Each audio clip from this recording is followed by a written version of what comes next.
Yo, what's good, y'all? How y'all doing? Sorry for the late stream. Had some things going on today. Back's kind of itchy.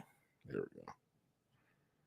But I hope everybody's good today, man. Um, it's gonna be a quick stream since I started late. I figured I would push some stories back, maybe to Wednesday. I think I might do a stream Wednesday. Um, so look out for that then, or I might do one. Well, today technically because I started the stream at like 11:45. So, but like I said, it's gonna be a short stream. Um, we're gonna be covering, you know, some pretty important stories, but like I said, it's not gonna be nothing crazy. Nothing too crazy. Nothing too much. Just let me pull up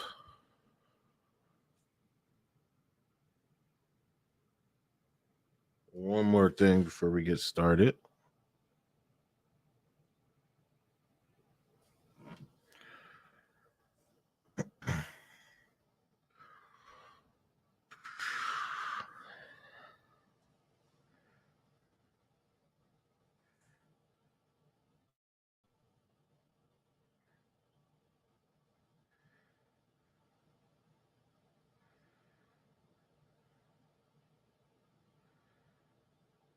Mm.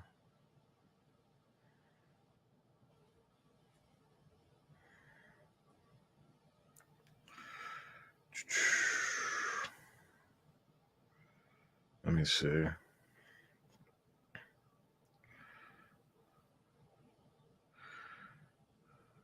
All right, I'll go wrong with this.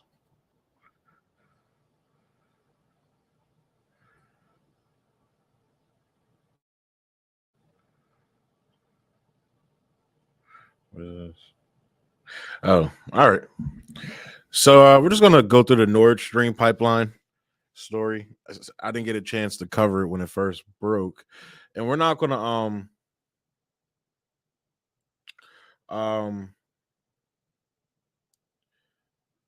we're not gonna cover it in depth because the article is pretty long, and for the most part, I'm sure a lot of you who watch my channel already know what's going on. So I'm just gonna read some clippings I clipped out of it.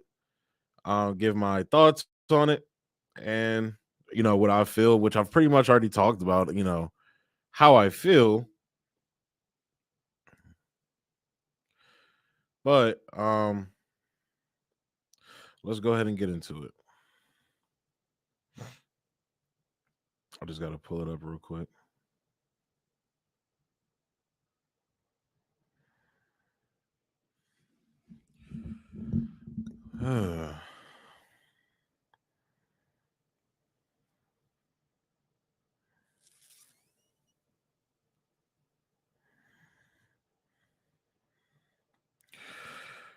Alrighty.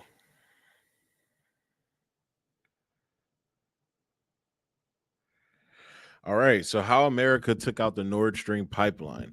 The New York Times called it a mystery, but the United States executed a covert sea operation that was kept secret until now. This is by Seymour Hersh. Now, a lot of you probably know Seymour Hersh's legendary work from Abu Ghraib. He did I think it's called the My Lai massacre as well. He did a lot of amazing, great stories. I believe he covered the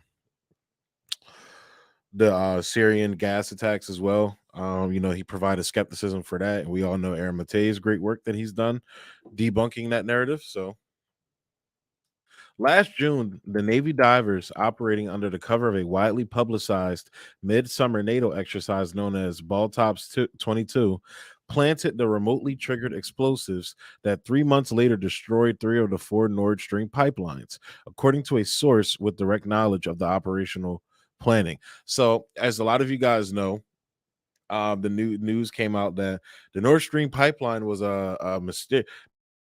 mysteriously blew up. Literally as soon as this came out, I was like, the United States probably blew that fucking pipeline up. And then, like, lo and behold, like the speculation started going around. You know, we all saw the video of Biden with Olaf Schultz. Actually, let me pull that up now that I'm thinking about it. Because that video is like so fascinating. It just shows you how much of a puppet state, a lot of almost all these European countries are to us. Like they have no sovereignty. But they were doing a press conference and Biden um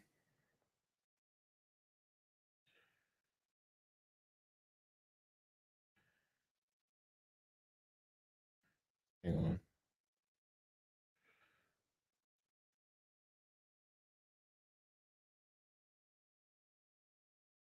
1 second.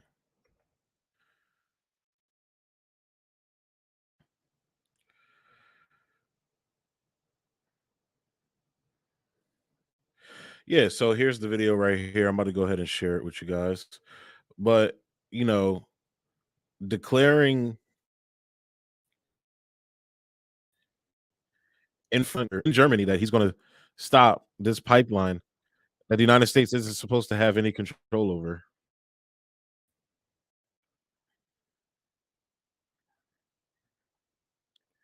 Let me share.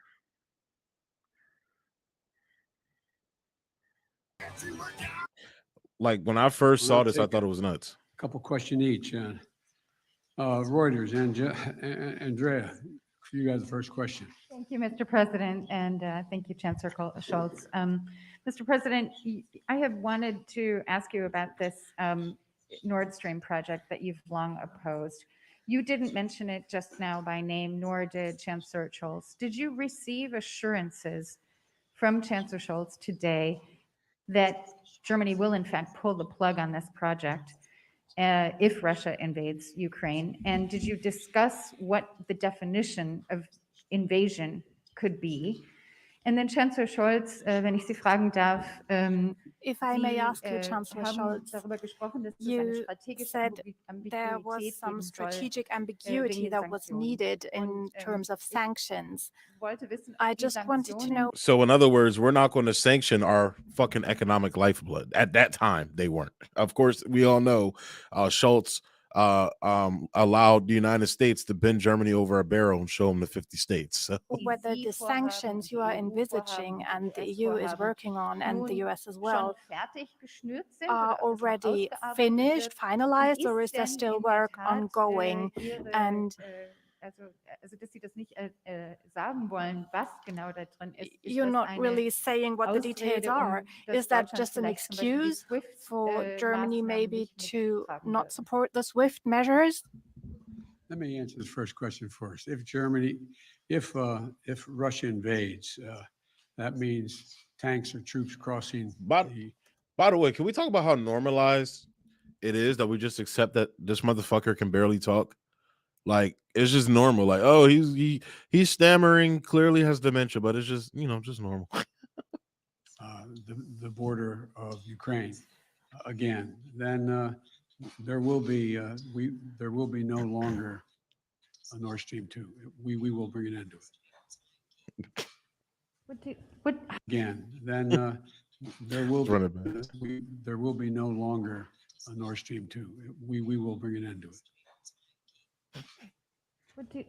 How will you do that exactly, since the project and control of the project is within Germany's control? We will, I promise you, we'll be able to do it.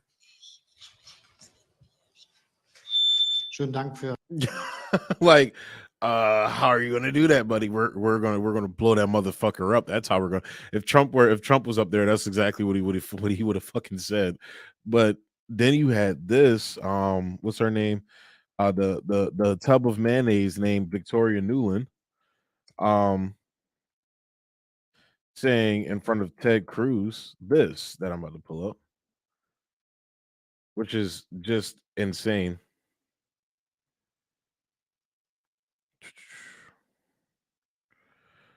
Where's it at?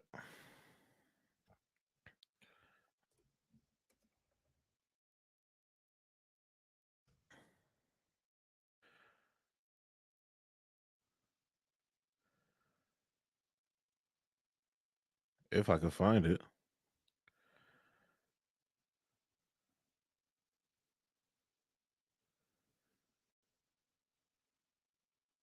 Okay.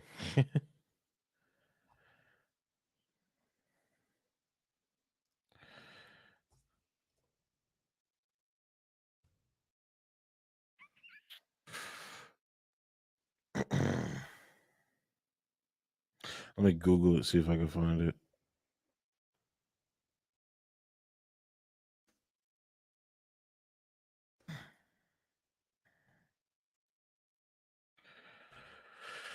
Oh, yeah.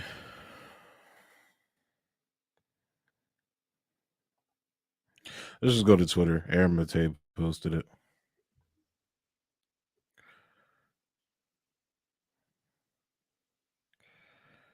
Here we go. Like you, I am. Then we had Center- so this is after the bombing. This is what date is this? I'm gonna assume this is like around January. This is what she said in January of this year, Victoria Nuland. Cruz, like you, I am, and I think the administration is very gratified to know that Nord Stream 2 is now, as you like to say, a hunk of metal at the bottom of the sea. And I think the administration is very gratified to know that Nord Stream 2 is now, as you like to say, a hunk of metal at the bottom of the sea. Gratified to know that Nord Stream 2 is now, as you like to say, a hunk of metal at the bottom of the sea. Gratified to know that Nord Stream 2 is now, as you like to say, a hunk of metal at the bottom of the sea. Is now, as you like to say, a hunk of metal at the bottom of the sea. So yeah, I don't think I have to play that again. You literally have these people. So this is like that's like Call of Duty shit. So like when you play Call of Duty, like and you like shoot somebody, you're like, yeah, I shot the motherfucker. Like, yeah, we blew up that fucking pipeline. Yeah, do something about it, bitch. Germany's our little bitch. Fuck the EU, as Victoria Nuland famously said. but yeah, so pretty much in my eyes, and anybody who's not, who has an IQ above room temperature, we were like, yeah, the United States did this. It's obvious. So, yeah. But they planted the remotely triggered explosives 3 months later, according with direct knowledge of the planning.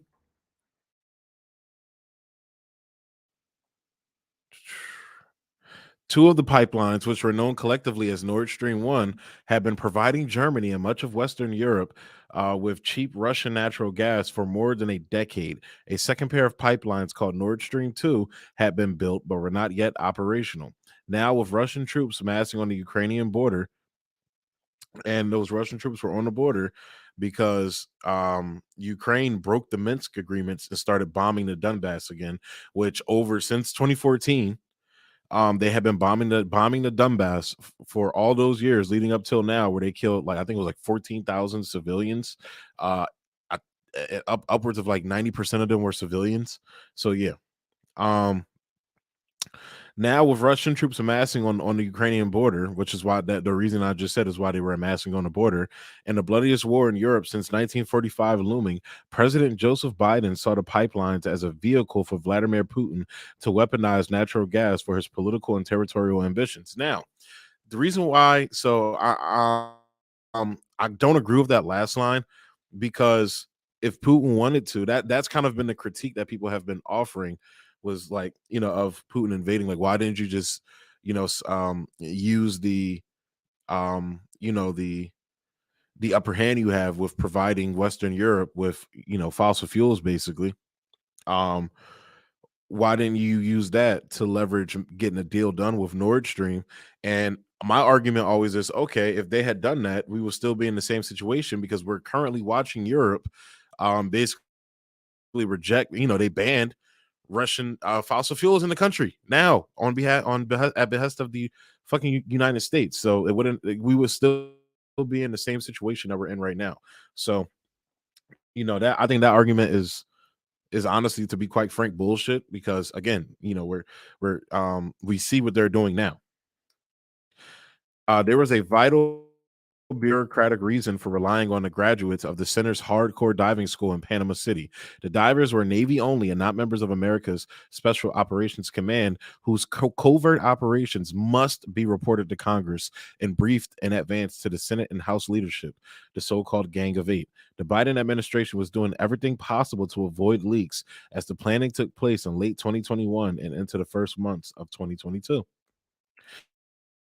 President Biden and his foreign policy team, National Security Advisor Jake Sullivan, Secretary of State Tony Blinken, and Victoria Nuland, who you just saw, say she's happy to see Nord Stream 2 as a hunk of metal at the bottom of the sea.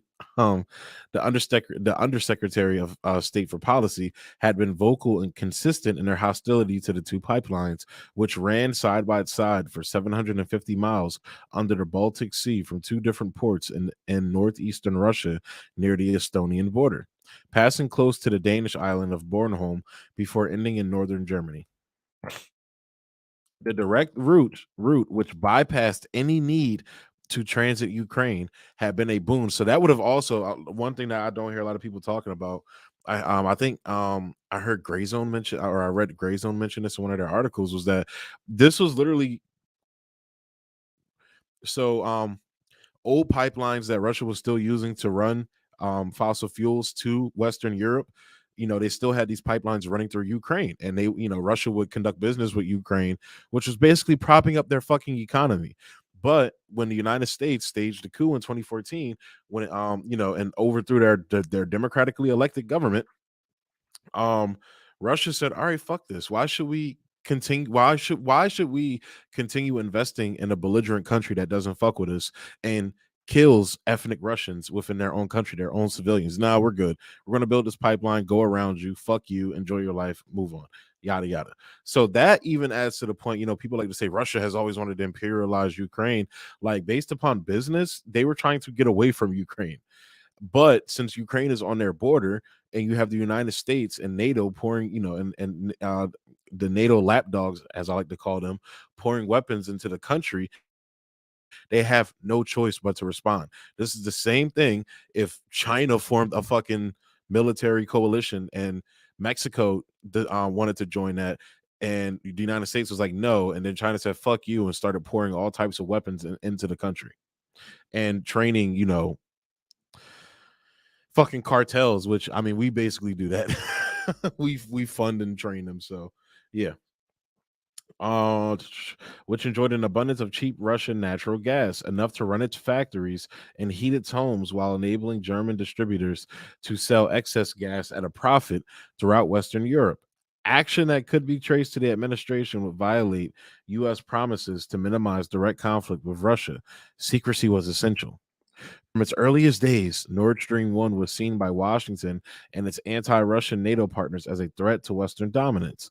The holding company behind it, Nord Stream AG, was incorporated in Switzerland in 2005 in partnership with Gazprom. That's Russia's state-controlled fossil fuel company. So again, this kind of knocks on libertarianism a little bit, because they like to say, the state doesn't know how to run things effectively. Gazprom is successful as fuck.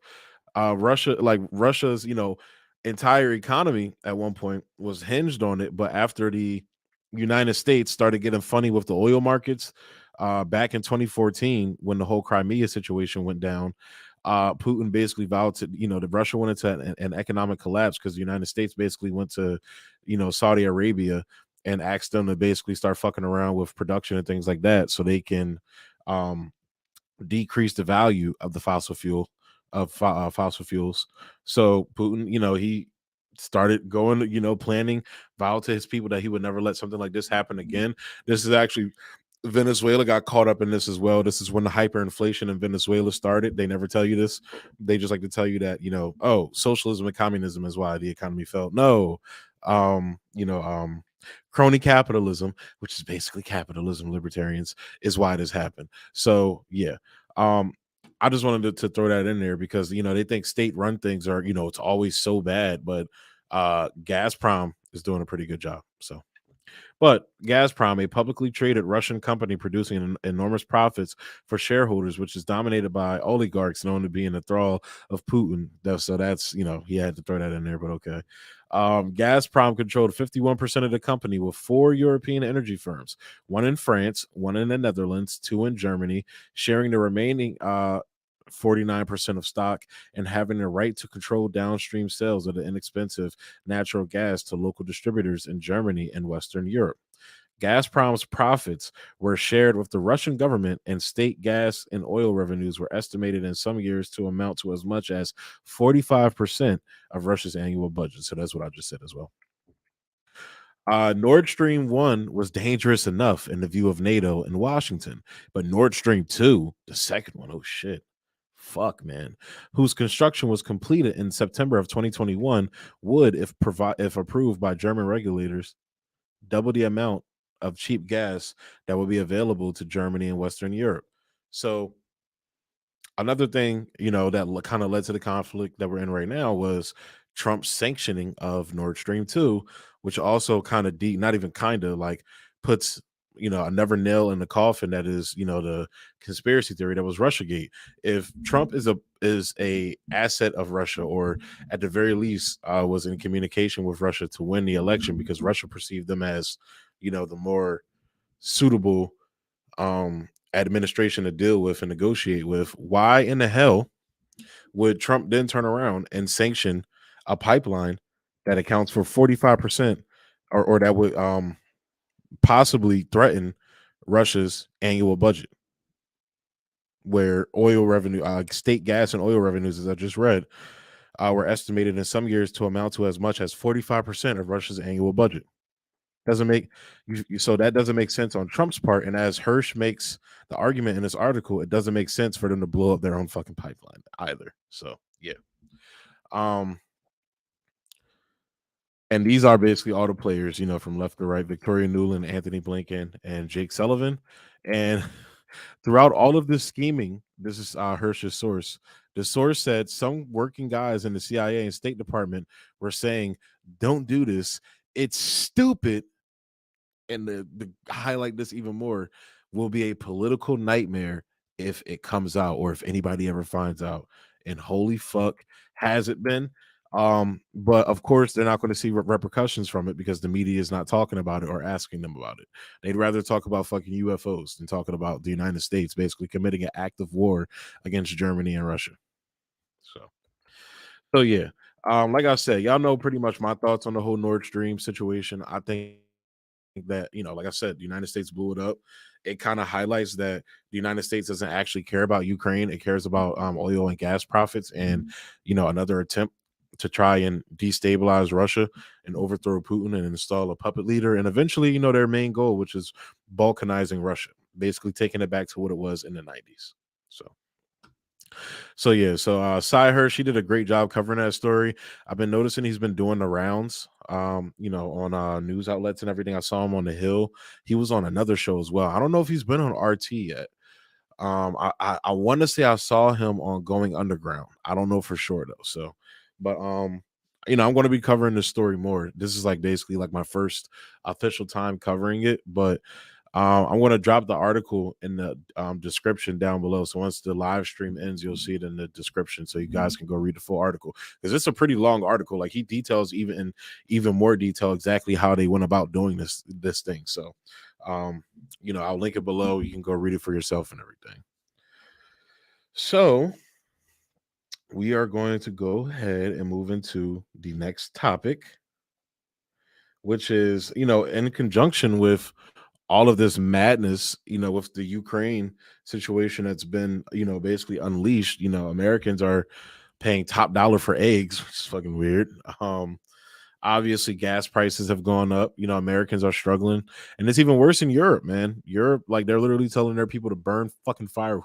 Dude, it's fucking, it's insanity, man. And all for Ukraine, a Nazi regime. So, but people are not, Americans especially, are not happy with our politicians over here. Now, I would like to preface this by saying, like, people can get mad at me for highlighting the hypocrisy and the lack of critical thought when it comes to situations like this. I'm in no way, shape, or form agreeing with any of our politicians' stances on Ukraine, but we need to stop pretending like, the Trump MAGA people are actually against these things, where it's like, when they're showing you that they're not, because they're willing to do it when it comes to China. Like, Marjorie Taylor Greene is literally walking through the halls of Congress holding a fucking balloon and shit, beating the war drums for, against China. So we need to stop pretending that, these people are that politicians of all people are genuine about any of the shit they're saying. This is the same thing with like now if like for example Matt Gaetz. If Matt Gaetz seems to be I would say it's really only two. It seems like Matt Gaetz and Thomas Massey seem to be the only legitimate ones on all fronts for the most part from what I've seen. I haven't seen Matt Gaetz. He says the normal like anti-communist shit about China when China's socialist. Communist, but I mean they're communists, but they're socialists. They call themselves socialists, but whatever. Just this normal shitting on socialism and communism and everything. But for the most part, I don't hear him like going as far as Marjorie Taylor Greene, egging Biden on to ramp up tensions, like Biden has been. You don't like you still hear it.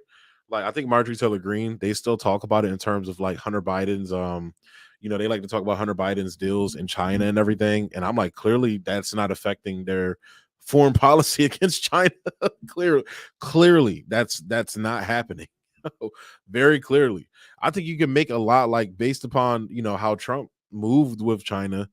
In his term, Biden is even more hawkish on China than Trump.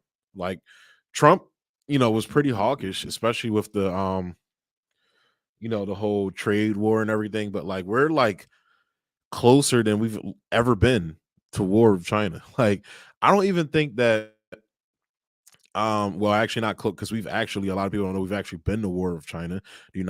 China beat the fuck out of the United States in the Korean War. They beat their asses back to the 38th parallel, and they beat them so bad that they literally had to force MacArthur to resign because he wanted to nuke the Chinese.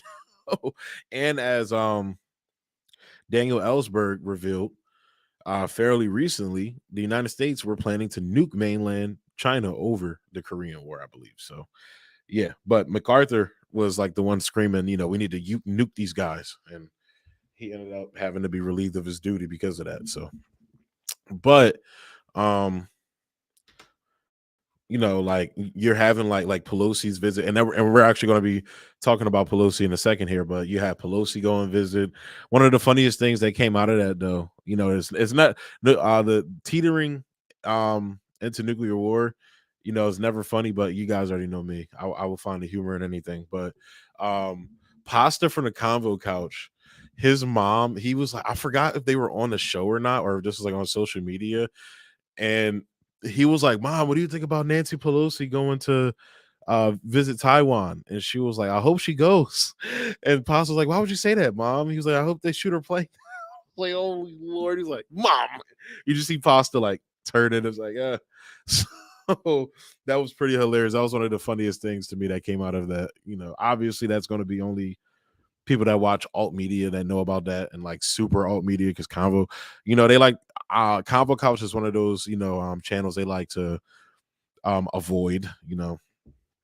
Even like the popular YouTubers, you don't see them going on too many people's shows. I've seen them like on RBN and things like that, and RBN collaborations. But same thing, the same treatment. Like I said, they give Whitney Webb, like they pretend Whitney Webb is some like crazy cat lady when she's been like vindicated over and over and over and over again. Like it's just crazy, man. It's like I don't get how you can ignore somebody putting information out. Like if you don't agree with what somebody's saying, then have the actual debate with them. Even people that say these things like Gray Zone, I've never, I think I've heard Max mention Whitney Webb's work in passing, and I think that's more so ego, because she hasn't had the kindest words to say about Gray Zone, kind of like how Vanessa Beeley and Eva Bartlett, they don't have the kindest words to say about Gray Zone, but still at the end of the day, like you guys are all reporting on these things, and y'all got to engage with Vanessa, especially somebody like Vanessa Beeley and Eva Bartlett, who's always on the ground at these places. Like you have to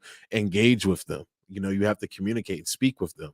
So, like I said, I just find it weird, and you'll see her like come on Jimmy's show every now and then, but I don't know. I haven't even seen her on Graham's show recently. I don't even really watch Graham like that. So, personally, honestly, I don't watch much of anybody anymore. Like I mostly read books. I uh I watch like lectures. Like I've been watching like a lot of Michael Parenti lectures lately, or listening more so. I still check out Gray Zone when they do their streams. Like Max recently did an interview with a journalist that was on the ground in Ohio. I forget what the guy's name is. I'm probably going to cover that on Wednesday too. What else? I catch Jimmy here and there. You know, like I said, I still like Jimmy's show, but it's just it seems more infotainment. You know, you feel me, than like actual information. So I watch it here and there. Like I said, I still like the show. I still like the message he's putting out. RBN is definitely, I still watch RBN. You know, I check them out here and there. Obviously, you know, I like this. I like to support Black media. Alt independent media places, because there's not that many of them. So, but yeah. So, but Americans are not very happy, as we know, especially with the Ohio stuff going on. That's been a big talking point. Unfortunately, Ohio is being used as a political football, which I'll say, hey, at least you guys are getting that, because people are just flat, you know, they flat out ignored Flint. Oh, they said, fuck Flint, fuck y'all.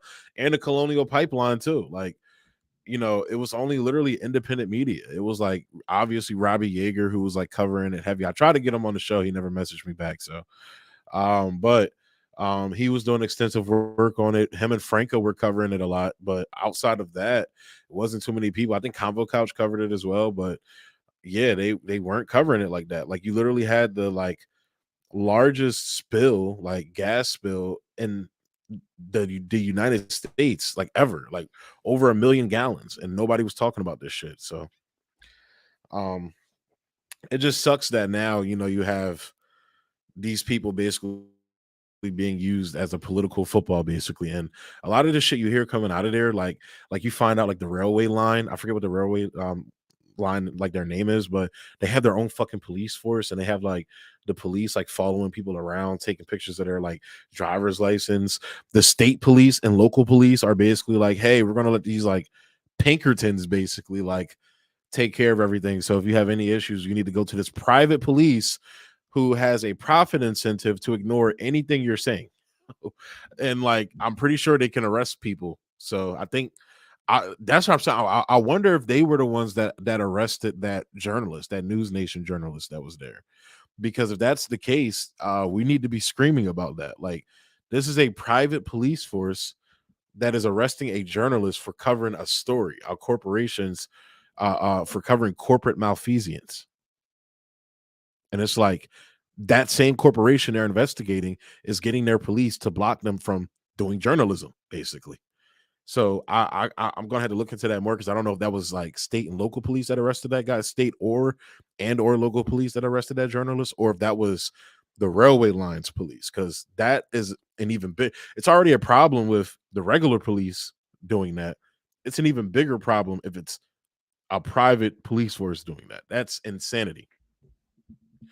So, but America likes its police, as we're going to be talking about. We're going to be talking about that later. At this point, I don't get how you can still bootleg police at this point. I really don't get it. But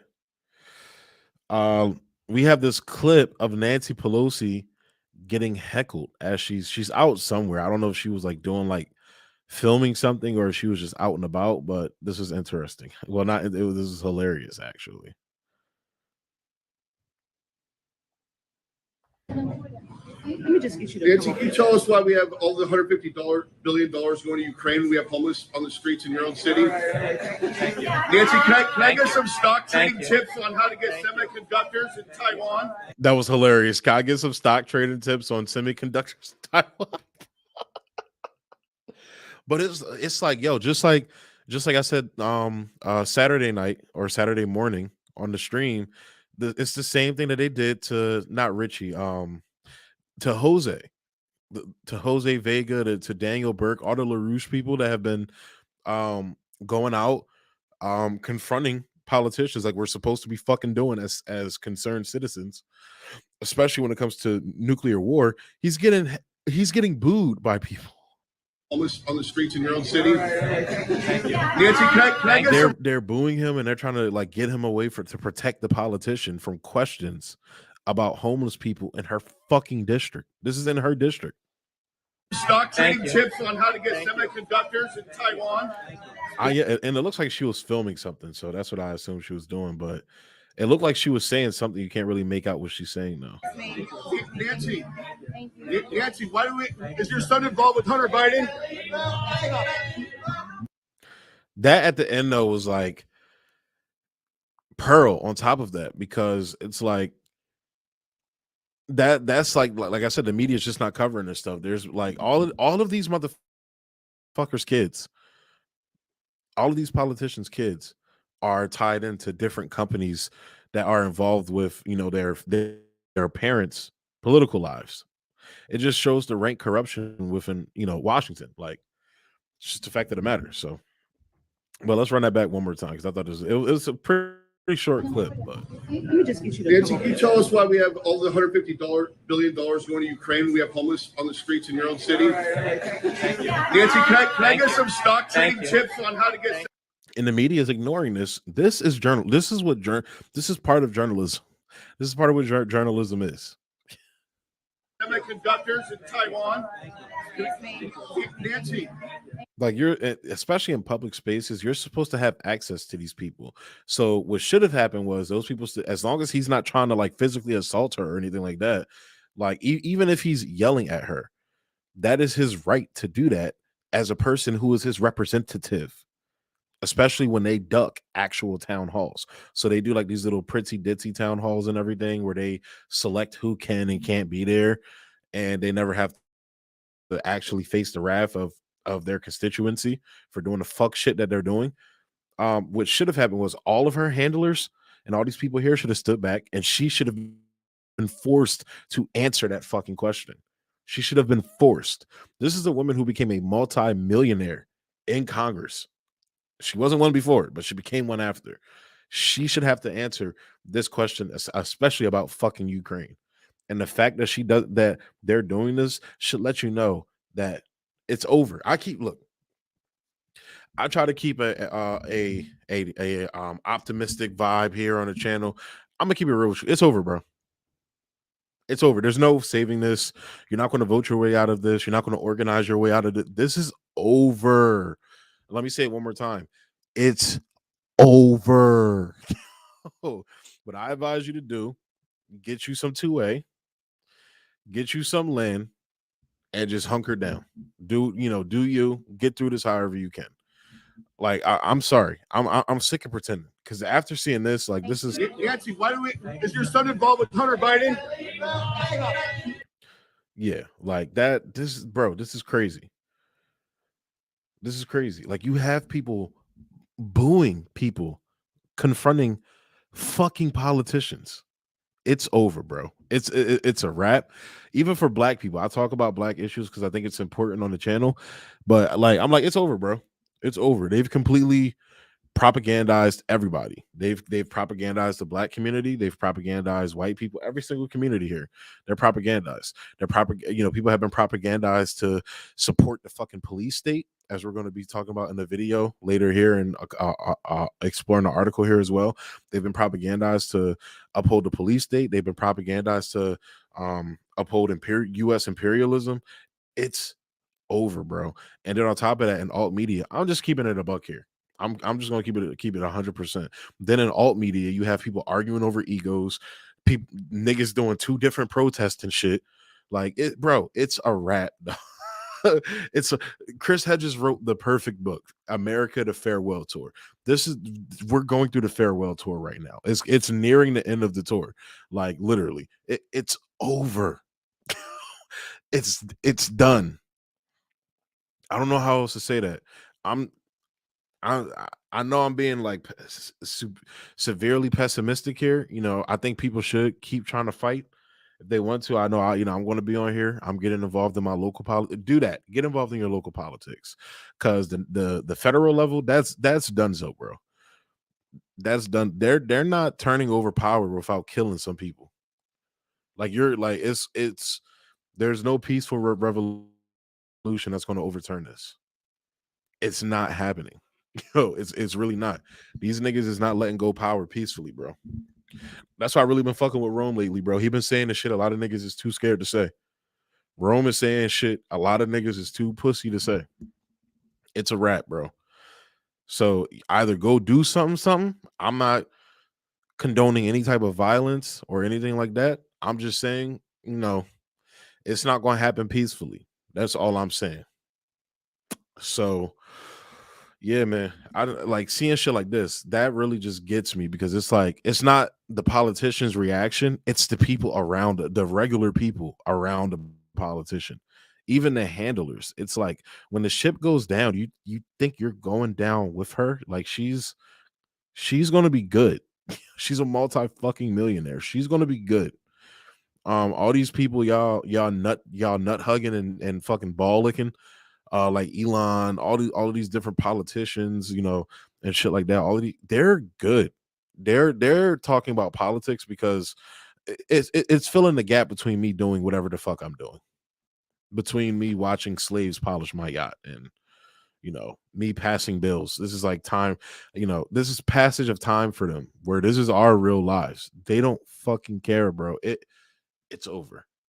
That's the only way I could put it. When you're booing nuclear war activists, when you're castigating people, protesting nuclear war, that's a sign of it's over, bro. Chris had just picked the perfect title for that book, bro, because that's exactly what we're living through right now, the farewell tour of America. So, but yeah, so that was the Pelosi video. I found that fascinating. So next, we're going to move into this rising segment that I found interesting. And I mostly found it interesting because, as usual, Robbie's on here saying fucking stupid shit. Robbie's on here saying goofy shit, bro. This is why I can only fuck with libertarians on civil liberties issues, bro. But even then, like, I don't even know, because, like, I feel like what they talk about in this video kind of falls under, I'm just, like, noticing shit in my hair. Ew.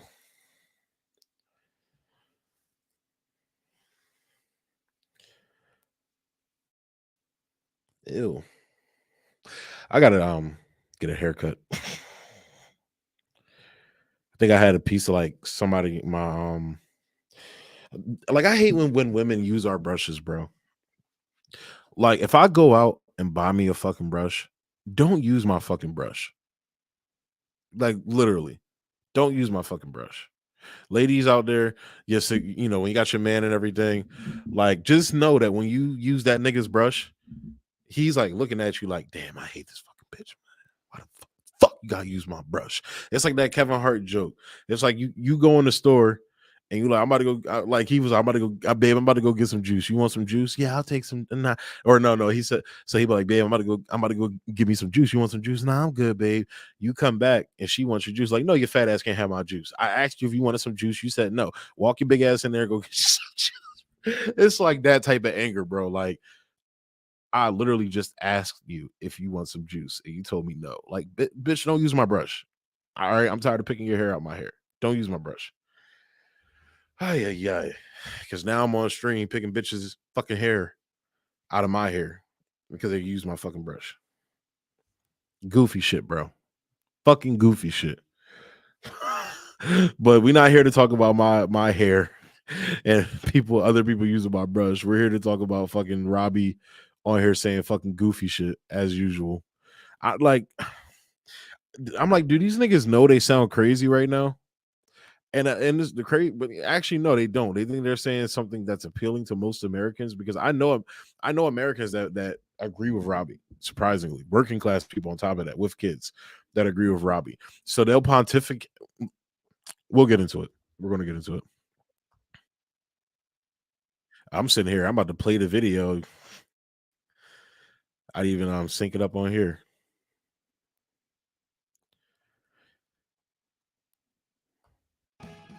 What's on your radar, Brianna? Well, Robbie, are we about to re-enter a Dickensian era? I feel like Bree really hates this nigga, bro. Every time you see that little look she gave him before she started, like, I know you about to say some fucking goofy shit, nigga. What's on your radar, Brianna? Well, you saw that little eye roll, like, this nigga, I already know. when I finish this, by the time I finish this, he gonna say some goofy ass shit. Oh my god, bro! Because I feel like she know when it's gonna be coming too. Robbie, are we about to re-enter a Dickensian era of sending children down chimneys and coal mines without any regard to their safety? Well, Iowan children and the people who love them should be worried. A new bill. Now, note, these are the middle Americans. Iowa, all of these fucking bumfuck states in America. You could be mad at me calling them bumfuck states. That's what they are. Shit, I live in a bumfuck state, and I'm not even in middle America. I live in Delaware. Delaware is a fucking bumfuck state. So, but these are the Americans, they claim to care about, and when it comes to the piggy bank and things like that when they're talking about economics. But look how they're willing to sacrifice them at the altar of capitalism. It's crazy, bro.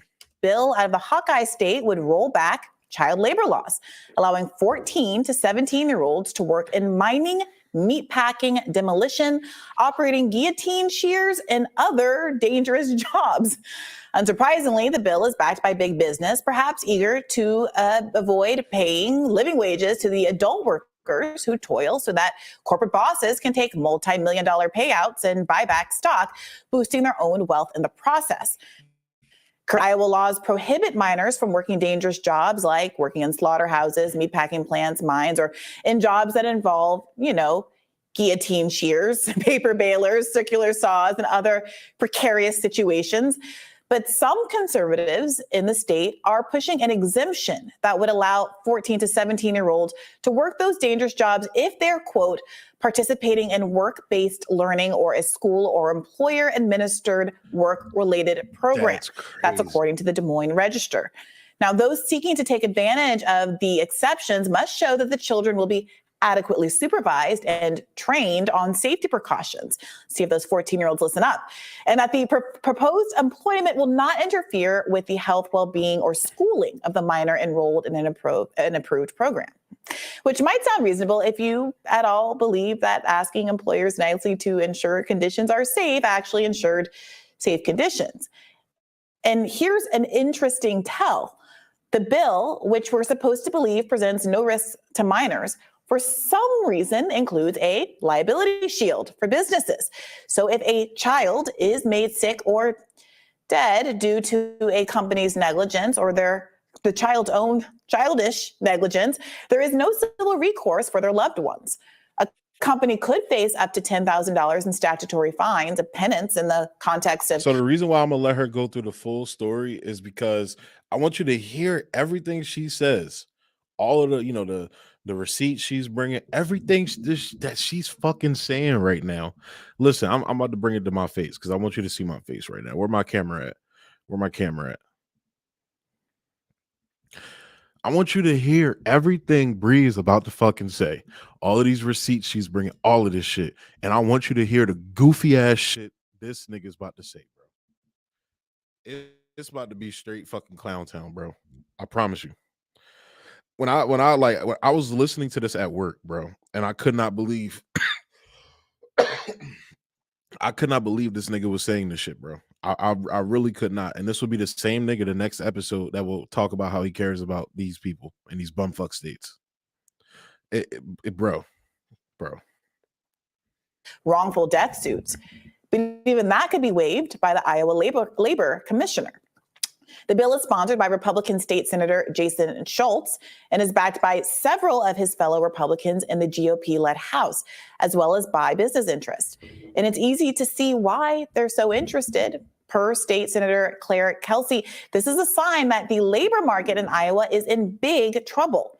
Businesses are so desperate to hire warm bodies, she says, that they want politicians to bend child labor laws and eliminate corporate liability. To be clear, bro, we are dog. Again, it's over.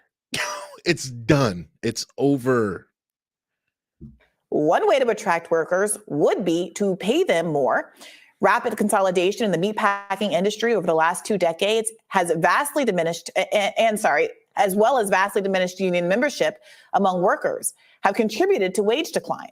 A 2022 study showed that workers were unwilling to accept meatpacking jobs due to low wages and harsh conditions without a $2.8 per hour wage premium added to the average $15 an hour salary.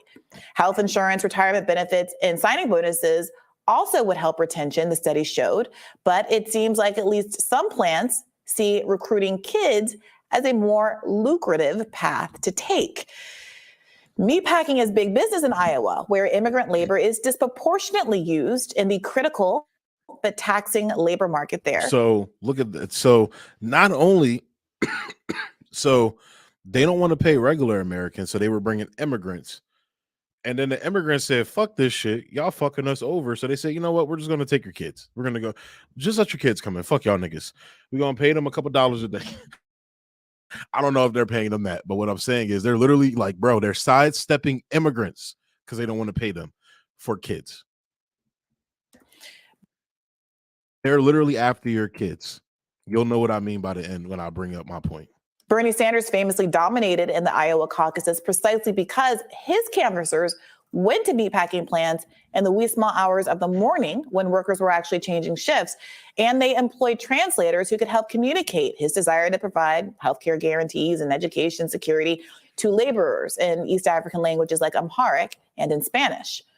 But while a few years ago, these workers voted for Bernie hoping to see legislative changes that would improve their standard of living, they're now seeing state legislators respond to labor deficits by trying to recruit their kids. And it's not just happening in Iowa.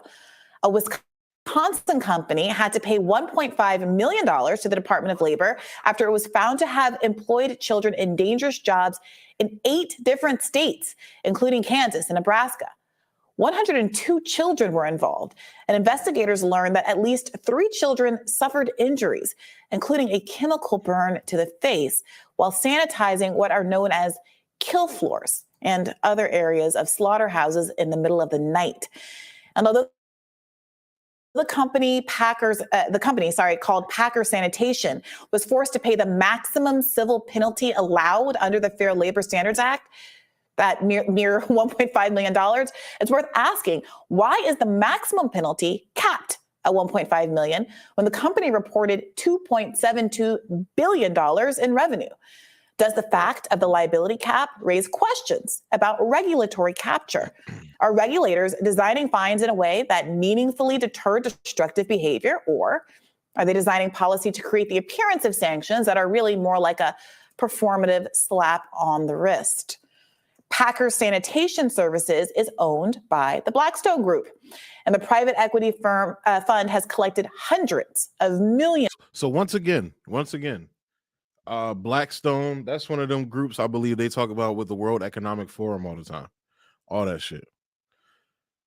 This should be a slam dunk for these people, for the conservative libertarian crowd that talks about the World Economic Forum all the time, which I'm not saying that as a way to denigrate it, because for the most part, I agree with them on what they're saying about the World Economic Forum, because as a communist and a socialist, I'm against the shoring up of capitalists like that and capital like that. However, when you see situations like this and you see very little people talking about it and reporting on it from that same group, it lets me know these niggas are not serious. And it lets me know something even more insidious that, again, we're going to get to it. Millions of dollars in dividends. At the same time, they've sent children to clean razor-sharp equipment used to dismember animals. Since Blackstone acquired the company in 2018, OSHA has investigated at least 4 amputations and 3 fatalities of PSSI employees, including a decapitation. As Lauren Gurley reported in the Washington Post, the implicated meat processing plants are operated by some of the country's most powerful meat and poultry producers, including JBS Foods, Tyson, and Cargill. Those companies were not charged or fined in any of this. Fucking ads, man. I gotta get an ad blocker. According to research cited by Gurley, child labor violations are up a whopping 37% between just 2021 and 2022. And the number of children working in hazardous occupations like meat packing and construction have spiked by 93%. over the past 7 years, apparently due to a historically tight labor market. Now, over 100 years ago, Upton Sinclair's novel, The Jungle, exposed the appalling, dangerous conditions in the meatpacking industry. Over 100 years ago, he wrote, "If we're the greatest nation the sun has ever shone upon, it would seem to be mainly because we have been able to goad our wage earners to this pitch of frenzy. We live in a world 100 years later where a Republican Iowa legislator can attempt to pass a bill allowing child labor in meatpacking plants with impunity. A world where our politics are more consumed by the harm caused by, say, African American history lessons than literal children being sent into a Dickensian nightmare. Won't somebody think of the children rings a little hollow coming from the voices of some conservative lawmakers when there's so little outrage about the effort to return our country to standards that seemed abominable in an era before indoor plumbing?" So let's run that back just a little Tyson. bit. Hang on, give me 1 second. Because if I did what I think I did, I don't think I've had this. I'm such a dumbass.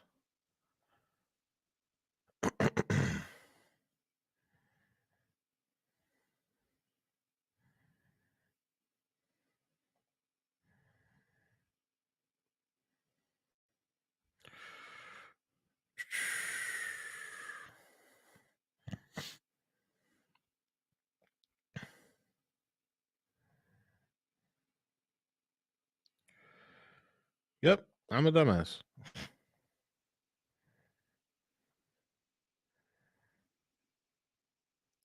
I'm so dumb. So I just realized that I literally have not had this public this whole time. I'm stupid. Oh well, you guys will see it later. It'll, you can come back and watch it.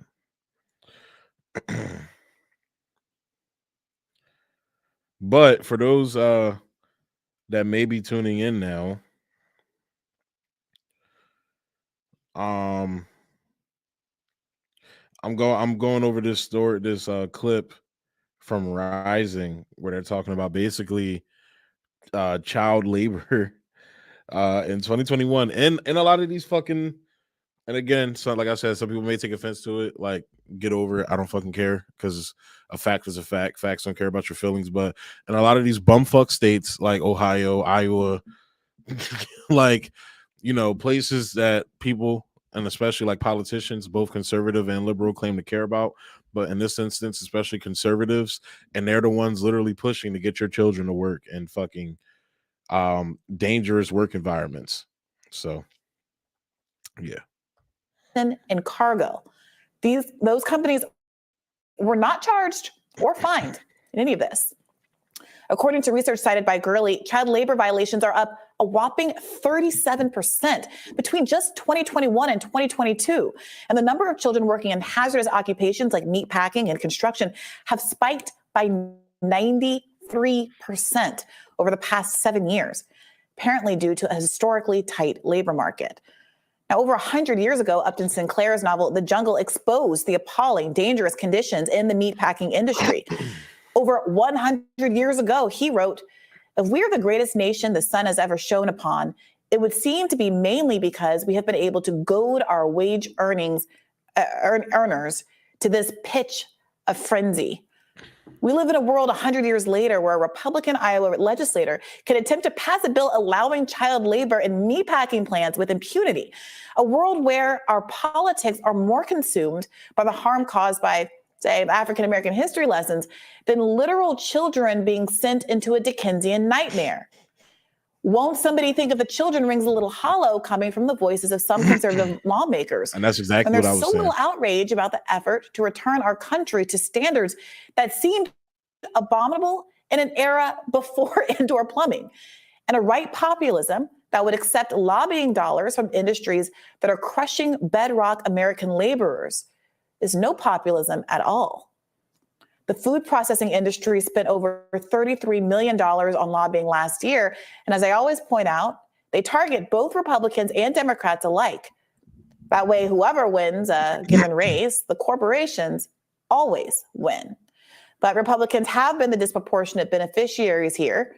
These food processing groups lobby to keep taxes down and to squash potential legislation, including potential safety regulation. They lobby to thwart antitrust scrutiny that might try to break up anti-competitive business practices. Remember how Amazon purchased Whole Foods and what that's done to prices? And allow meatpacking mergers that have contributed to the sky-high prices at grocery stores. And if this whole conversation about limited liability and statutory penalty caps and regulatory capture sounds familiar, it's because, yes, it's the same issue we've been debating in the context of the East Palestine rail disaster. Corporations are allowed to set the regulatory agenda, and they rig it to make sure they never have to pay enough to actually change their behavior when they wrong you. Trains keep running fast with these same brakes that were used back when Upton Sinclair was alive, with fewer workers to man those trains and workers who are running on fumes because, remember, Joe Biden just broke a rail strike. Bro, remember that, dog. Like, they're literally using fucking railway infrastructure from antebellum, bro. All right. Like, when my great grandmother was picking cotton, grandparents was picking cotton. That's the same infrastructure for the that they're using in a lot of these bumfuck states. So literally, like I said, when my great grandparents was picking cotton, that is the same infrastructure a lot of these bumfuck states are using, bro. Oh, that is fucking wild. That is wild, bro. And fucking China over there building fucking Asian Wakanda and shit. And it's like, we're supposedly the richest country in the world, and it's like we're using railway infrastructure from antebellum, bro. Again, I know I'm going to be saying this a lot on a lot of streams, because maybe this will like wake people up to like do some shit. It's over. Oh, it's done. We didn't even get to the fuck shit yet. We ain't even get to Robbie's bitch ass yet, and what the fuck shit he about to say. We ain't even get to that yet. That's like cherry on top. It's like, oh my god, bro. That's gonna blow y'all mind, bro. For them, lose for the American worker. And I'll say it again, voting for RVD, DVR isn't going to change a thing until we hold the entire system accountable. Money will remain king, and our democracy. But this is where I criticize Bree, but Bree is currently like going along with pushing Marianne fucking Williamson to run for president. So like, don't like color me, not too impressed when you're doing that, when you say shit like this. Like, don't get mad at me for viewing your words as like kind of like empty, Bree, when you are currently doing that. So will remain a mere abstraction until we get money out of politics. Truly, if they get kids to work in meatpacking plants with impunity, I'm afraid we've already lost the plot. Oh, Brianna. Here we go. So like I said, like I said, fair warning. This nigga's about to say some goofy shit, bro. He's about to say some goofy shit. Here we go. And this, like again, this is a nigga who claims to care about these people in these states, these not smaller, but these Rust Belt Midwest states, these bumfuck states. This nigga claims to care about these people. Here we go. Brianna, look, if I think work can be healthy for people of that age, and if they wanted, I'm not. Yo. She literally talked about decapitations happening. She's literally talked about workplace injuries with fucking kids. She's literally talked like chemicals getting in their face. They're working in the dead of night and dangerous environment. And this is this nigga's response, bro. This is his kids to fucking work in response. meatpacking plants within. I think work can be healthy for people Good of that age. Lord. And if they wanted, I'm not saying they should be forced into coal mines. If they want to work when they're not at school and their parents think it would be good for them and somebody wants to hire them, it's not my business or the government's to say no, is what I would say. I don't have any problem with that. That's a pretty extreme position, Robbie, Good and I don't Lord. necessarily feel like I need to argue it. You Because I don't just stop talking. Just don't talk. Just let him talk. That's what I would have done. I'm like, oh, really? Expound upon that, please. Please expound upon that, Robbie. And then tell me afterwards that you care about these people in these bumfuck states. You want to put their kids in coal mines and fucking meat packing of warehouses and construction. Please, nigga, let me tell you this. I work in a warehouse and all we do is move pallets with forklifts and shit. And it's a pretty dangerous environment. Like, I would say a teenager probably shouldn't be working there. Like, literally. And it's like safety, like they talk, like if you've worked in warehousing a lot, they talk about safety all the time, but when you're out on the floor, it's not really a thing. Especially when everybody, you know, in a lot of these warehouses, you have incentive pay based upon how fast you go. So you have people running around like their fucking heads are on fire, trying to get that incentive pay basically to make a actual living at these places. A lot of these places that don't pay good base salaries. So, and that's just from my experience. I imagine that is actually worse in these places. And that's just me in the type of warehousing environment that I'm in. I couldn't imagine being in an environment like that at my age. I'm 26 years old, much less having a fucking kid there, a teenager. Like, oh, bruh. just don't think that there's not many people that feel that way. I think that don't think most teenagers should have a summer job. Bruh. Yo, I know I'm gonna be stopping this a lot. Let me run it back because I don't think y'all saw it. Let me run this shit back. Yo.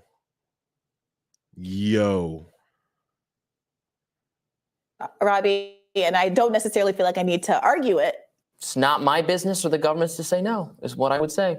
I don't have any problem with that. That's a pretty extreme position, Robbie, and I don't necessarily feel like I need to argue it because I just don't think that there's not many people that feel that way. I think that don't think most teenagers should have a summer job. Bruh.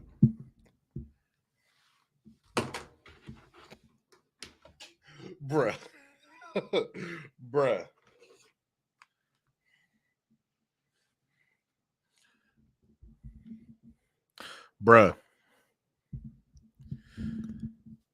It's over.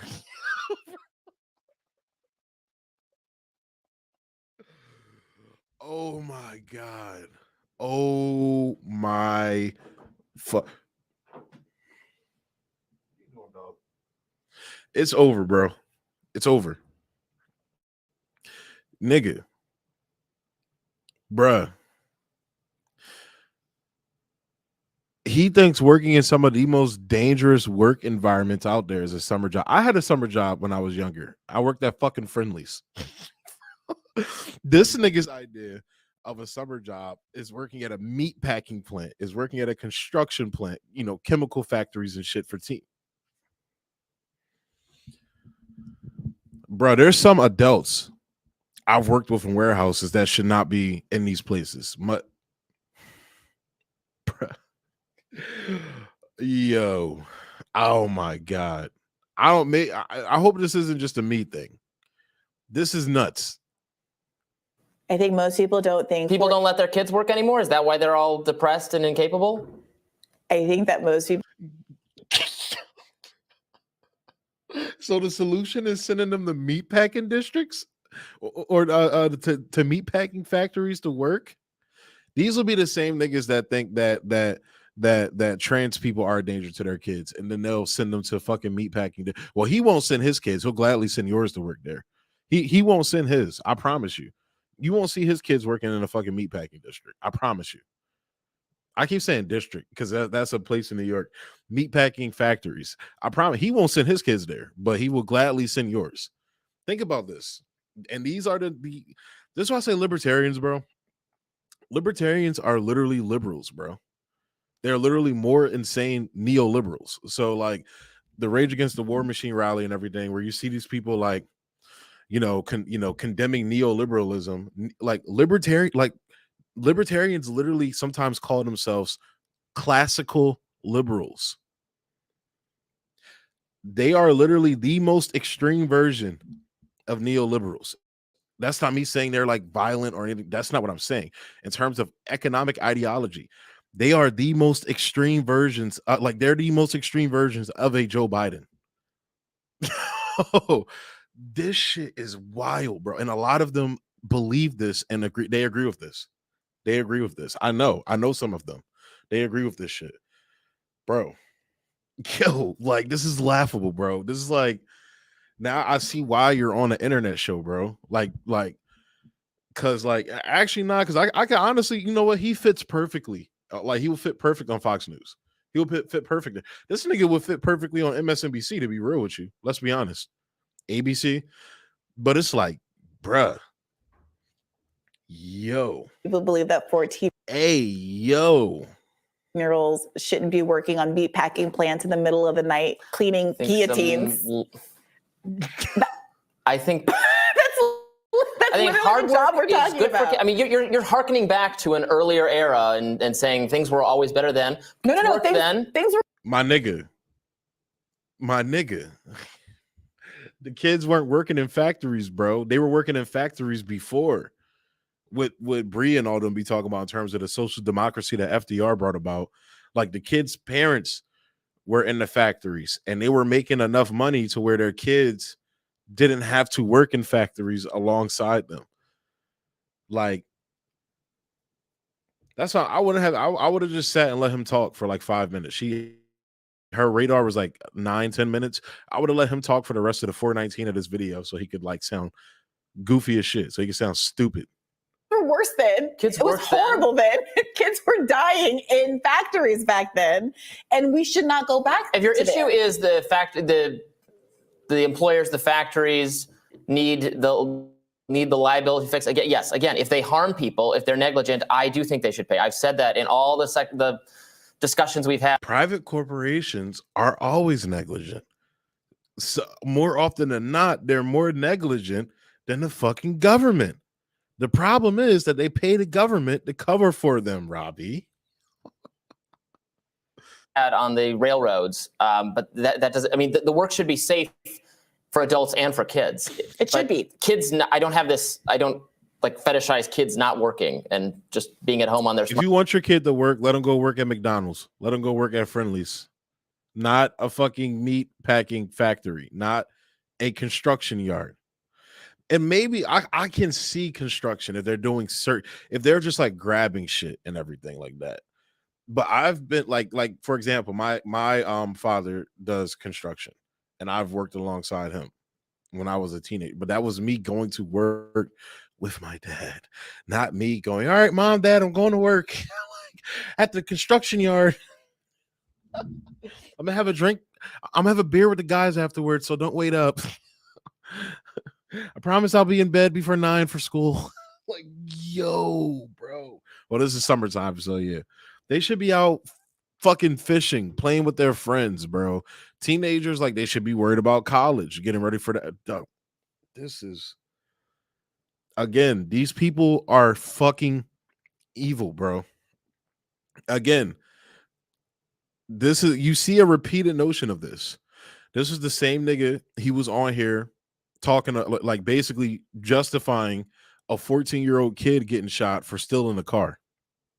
This is the same nigga that will come on here and talk about slave, in terms of reparations for slaves and things like that, and disparage that. These people are fucking evil. Oh, they're fucking. There's no way around it, bro. There's no other way to put it. They are fucking evil. He's just as bad as Klaus Schwab. This is the same thing. This is literally the same thing. And if you don't see that, then you're in a cult probably. You have group thought. This is some evil, sick shit that he's espousing right now.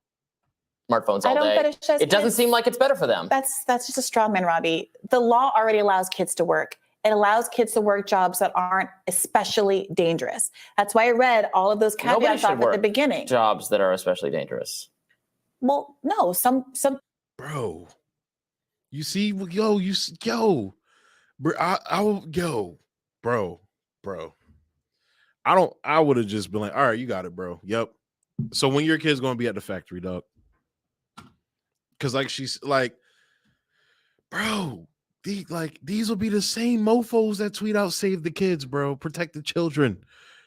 We need to ban fucking gay people and trans people from schools because kids, drag queens are gonna destroy our kids. But let's go send them to fucking meatpacking factories.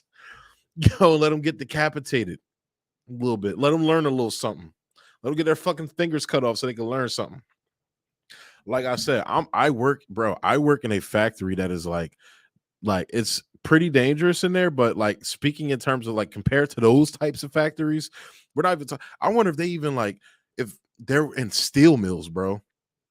I have a cousin that worked at a steel mill, and he had a plate fall on his foot, a steel plate. Anybody that works in the steel that has been in steel mills or worked in one, like my grandfather and my cousin worked, a lot, and they worked in that industry.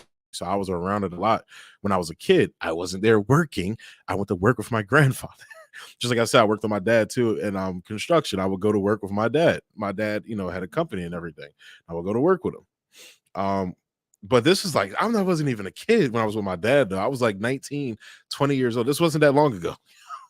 But with my grandfather, I was younger, but I was at work with him. And I was always, if I wasn't with him, I was in his office.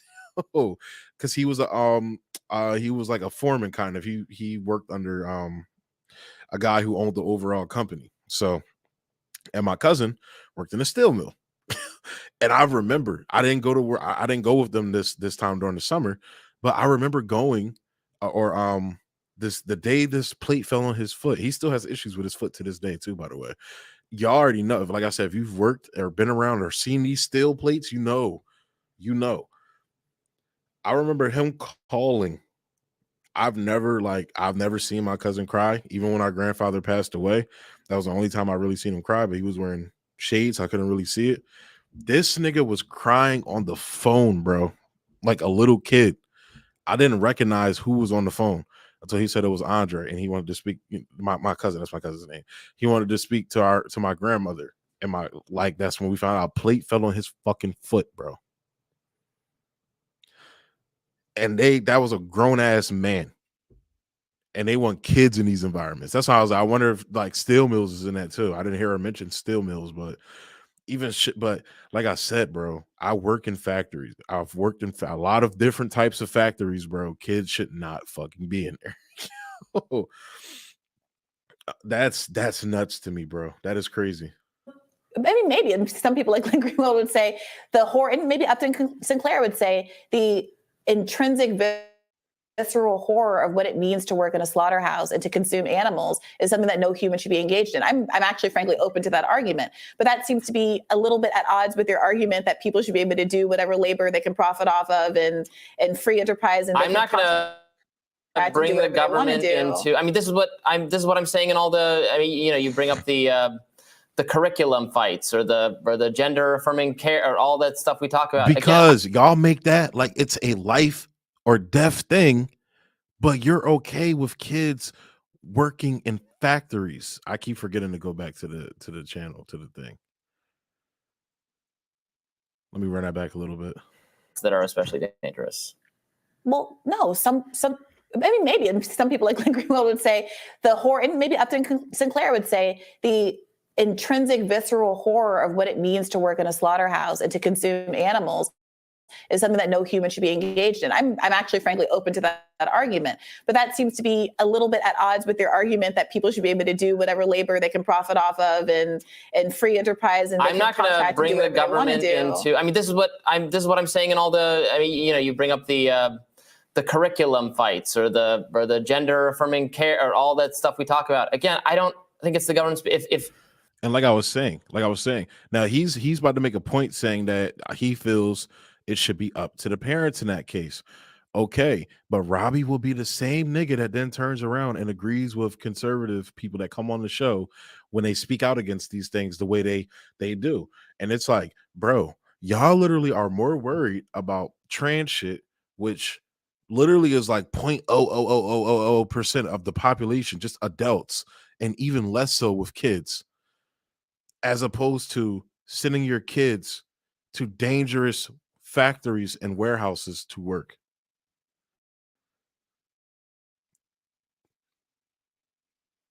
Some of these people are ignorant. Some of them are just dumb. I'm gonna be real with you. But niggas like this nigga Robbie, they're fucking evil, bro. Straight up. They're evil. They're evil. They're fucking fork-tongued devils. The indigenous people were right about these niggas. it's what the family is fine with and the kid's fine with and some third party is fine with, I don't think it's the government's business. I don't care. I say that for all that stuff, and I'd say that for this stuff too. I appreciate your position. The natural consequence of that is no, I don't appreciate your position right now, bro. If I had it right now, I don't have sound effects or anything. I would be playing fucking circus music right now because this is clown shit, bro. To basically not have any labor laws whatsoever, to say that people can agree to engage in whatever contractual labor relationship, and that an employer has no obligations. That there should be no. I didn't. So they don't want kids to drink, rightfully so. They don't want kids to do marijuana, rightfully so. They don't want kids to learn, sexuality at an early age. Look, I agree with that somewhat, but they're perfectly okay with sending their kids to dangerous factories. They're perfectly okay with military recruiters coming into their school to send their children off to die in bullshit wars, or to fucking acquire mental health issues from sitting in a fucking a trailer all day, drone striking random brown people overseas. This shit is crazy, bro. You should have no obligations. You should be able to, again, sue to right harms. That I have no problem with. Look, I respect your position that you think that there's no job too dangerous for a 14-year-old. Too nice to this nigga. Now who's strawmanning who? That's literally the law, Robbie. That's literally the law, to let 14 to 17-year-olds do extremely dangerous. Allowing someone to do something is not the same thing as endorsing or saying it's a good idea. I just don't think it's any business of the government's. Okay, so it has been historically the business of the government because communities have come together and said that it is wrong and exploitative for young kids to be working certain kinds of jobs. That has been the standard in the Iowa law and most laws across the country for over, for decades and probably close to a century. We feel like as a community that we like to have certain kinds of laws that express our values. If your value is that it's appropriate for kids to work in these conditions, that's fine. But people have been outraged over this law because the broader American mentality is not that kids should be dismembering animals in the middle of the night. This new thinking that kids are not adults until they're like 35, and we see the effects. They're miserable. We see their self-professed mental health rights. I'm sorry. Your argument is that kids. We've delayed adulthood until. Your argument is that 14-year-olds will be happier if they get to work in meatpacking plants. They might learn something. They might build. This is a conservative way of thinking, but it's a retarded way of thinking, bro. Plants and coal mines. If that's what's available, I don't know that that's the best thing for them to be doing. But again, it's not any of my business. If I had a kid that age, I could work it out with them and whatever I thought was best, and so can families. Hey, yo, Ryzen, hire me, bro. If this fucking stupid ass nigga can get a job, bro, hire me, dog. Hire me. I'm not evil. I'm not fucking evil. I'm not a fork-tongued devil like this nigga is. Hire me. I'll come educate your audience, bro. And I'm doing this shit from my basement, working 40 to 50 hours a week. Hire your boy, bro. Hit me up. Bree, get them to hit me up. This shit is goofy, bro. That's why I don't take these niggas seriously, bro. I really don't. I don't take a lot of these niggas seriously, bro. All these niggas running around talking about save the kids and shit, bro. I don't take these niggas seriously because they don't actually mean that shit. Oh my God, man. We're really going to be heavy on the fucking saltine train today. I'll say that. Call me racist. I don't care. Get mad about it. If you're not a saltine, then it shouldn't offend you. So that's some crazy shit, bro. He deserves every harsh word that gets thrown at him. Sweet Jesus. Sweet Jesus. But woke people, purple haired college students are the problem. Okay. They're annoying. I think niggas with that type of thinking are the problem. I'm just saying. Moving more into this fucking stupid ass. Oh my god, man. This is going to be a hard rest of the show, bro. This is going to be a hard rest of the fucking show. Because now we're going to be talking about Nikki Hailey's dumbass. And she's even worse than that nigga. Sweet, sweet Lord. All right. So Nikki Hailey announced that she's going to be, she came out and announced her 2024 bid. I know a lot of y'all saw her in the news recently because Don Lemon said she was past her prime.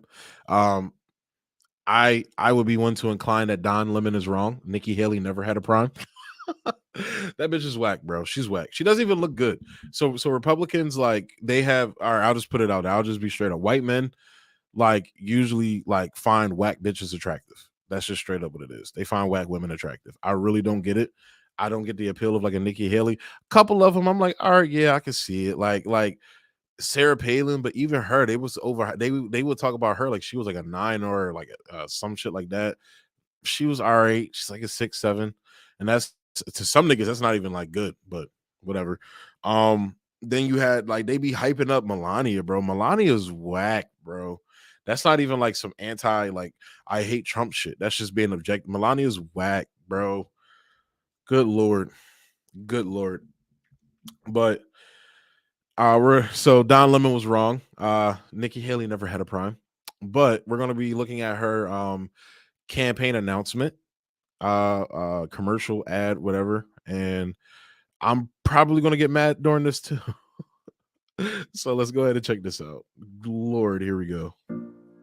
The railroad tracks divided the town by race. The railroad tracks from Antebellum.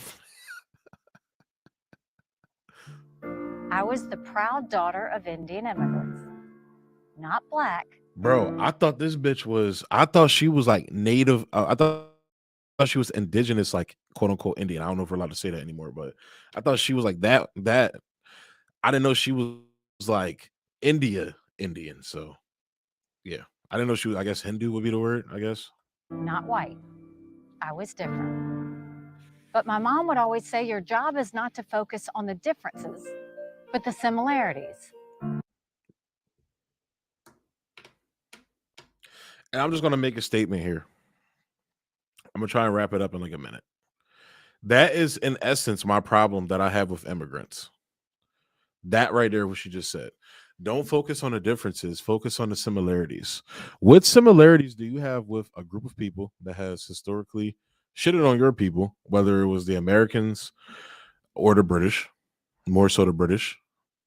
But what similarities do you have with a group of people, like knowing the history of how they treat, for example, Black Americans in America? What similarities do you have to them? Maybe I can see an argument people make for the working class, which for the most part I agree with. Working class white people, even some of them may be ignorant, but okay, I can kind of see you going there with it. But it's like they never say that, especially Republicans. I wonder what similarities you have in common with them. I'm just curious. That is in essence my problem with immigrants, and it's not just Latinos. It's not just the Indians and the Asians. It's the Black ones too. The Black ones come over here and be on some fucking coon shit. But let's go ahead and continue. And my parents reminded me and my siblings every day how blessed we were to live in America. Some look at our past as evidence that America's founding principles are bad. They say the promise of freedom is just made up. So you see how they use the liberal interpretation of Black American history as a proxy to attack the overall Black liberation movements, Black American liberation movements in America. And instead of like addressing like, yeah, they're like the liberals are on some bullshit, but X, what black people have been through X, Y, and Z. This is why I kind of been fucking with some of the things Ann Coulter's been saying recently. You know, you don't have to like the person, the overall person, to, you know, acknowledge points that they're making as factual, especially when it, you know, concerns, you know, you and your people. But yeah. Some think our ideas are not just wrong, but racist and evil. Nothing could be further from the truth. I have seen. So they're literally saying this as not too long ago, they were doing like a dig project in New York in Wall Street. And they uncovered a mass slave grave where they would literally work the slaves to death, building New York City, conk them in the head and throw them in this mass grave. And they recently just refound this.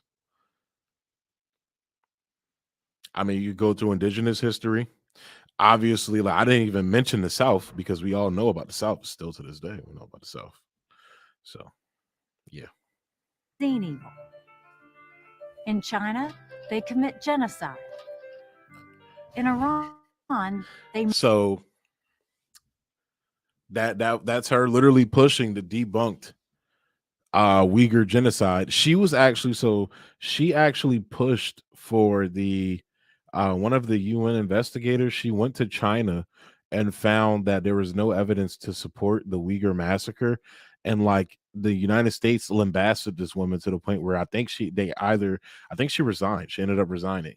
So the United States, because she wasn't saying the things that they liked, basically like repeating their propaganda, basically ran her out of her office, out of her position.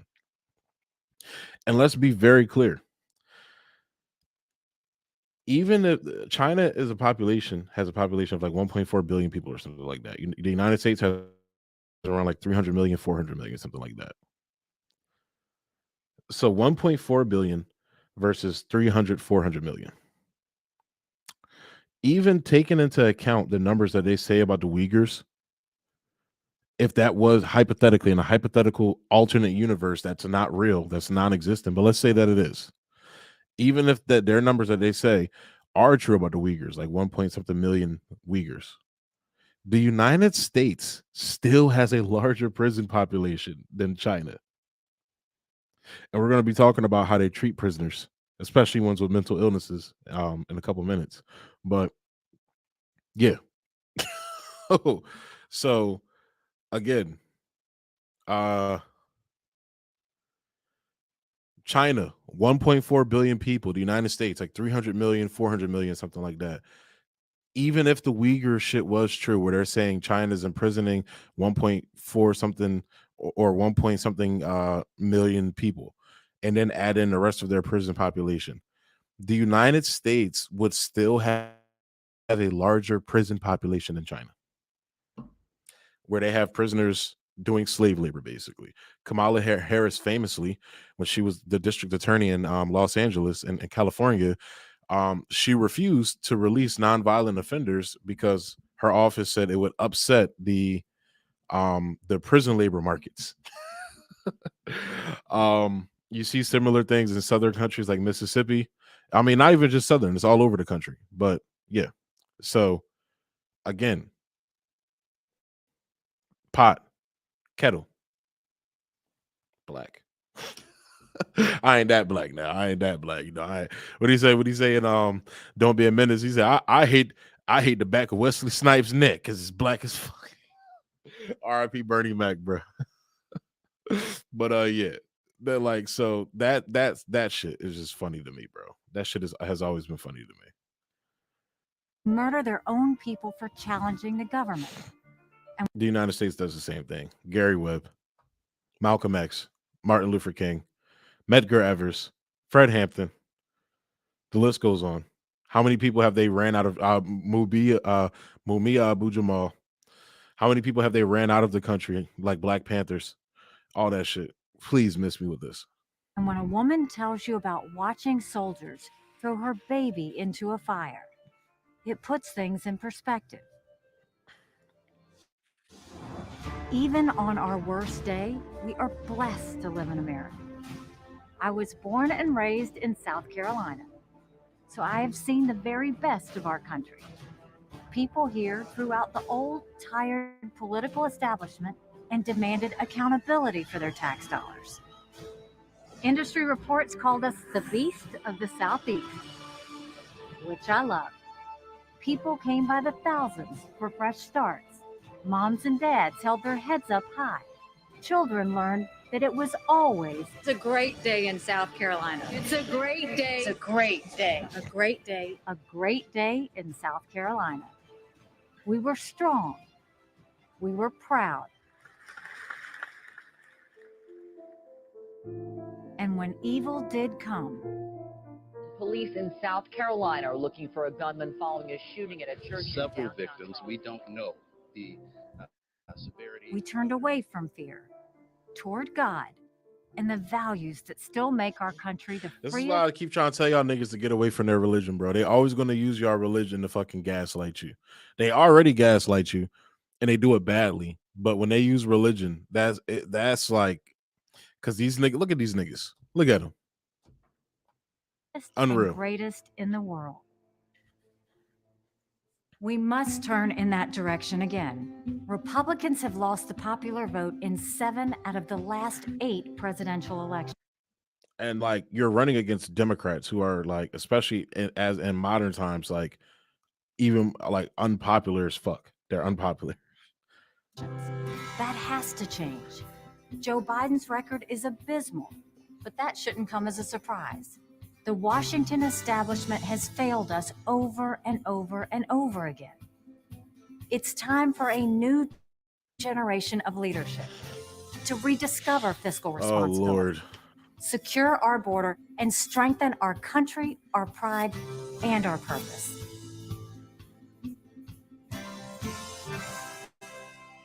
Some people look at America and see vulnerability.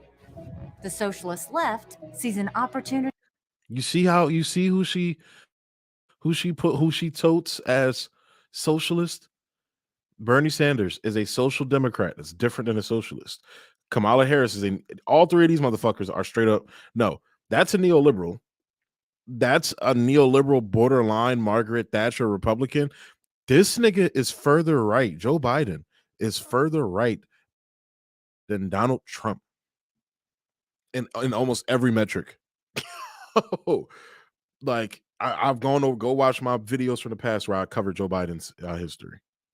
This nigga's more far right than Donald Trump. To rewrite history. China and Russia are on the march. So you see, and she's pro Russia too, or she's pro the Ukraine war, the proxy war. She's pro the China war as well. The America First people will probably agree with her on China. They all think we can be bullied, kicked around. You should know this about me. I don't put up with bullies. And when you kick back, it hurts them more if you're wearing heels. I'm Nikki Hailey. And she's a Zionist on top of that. And I'm running for president.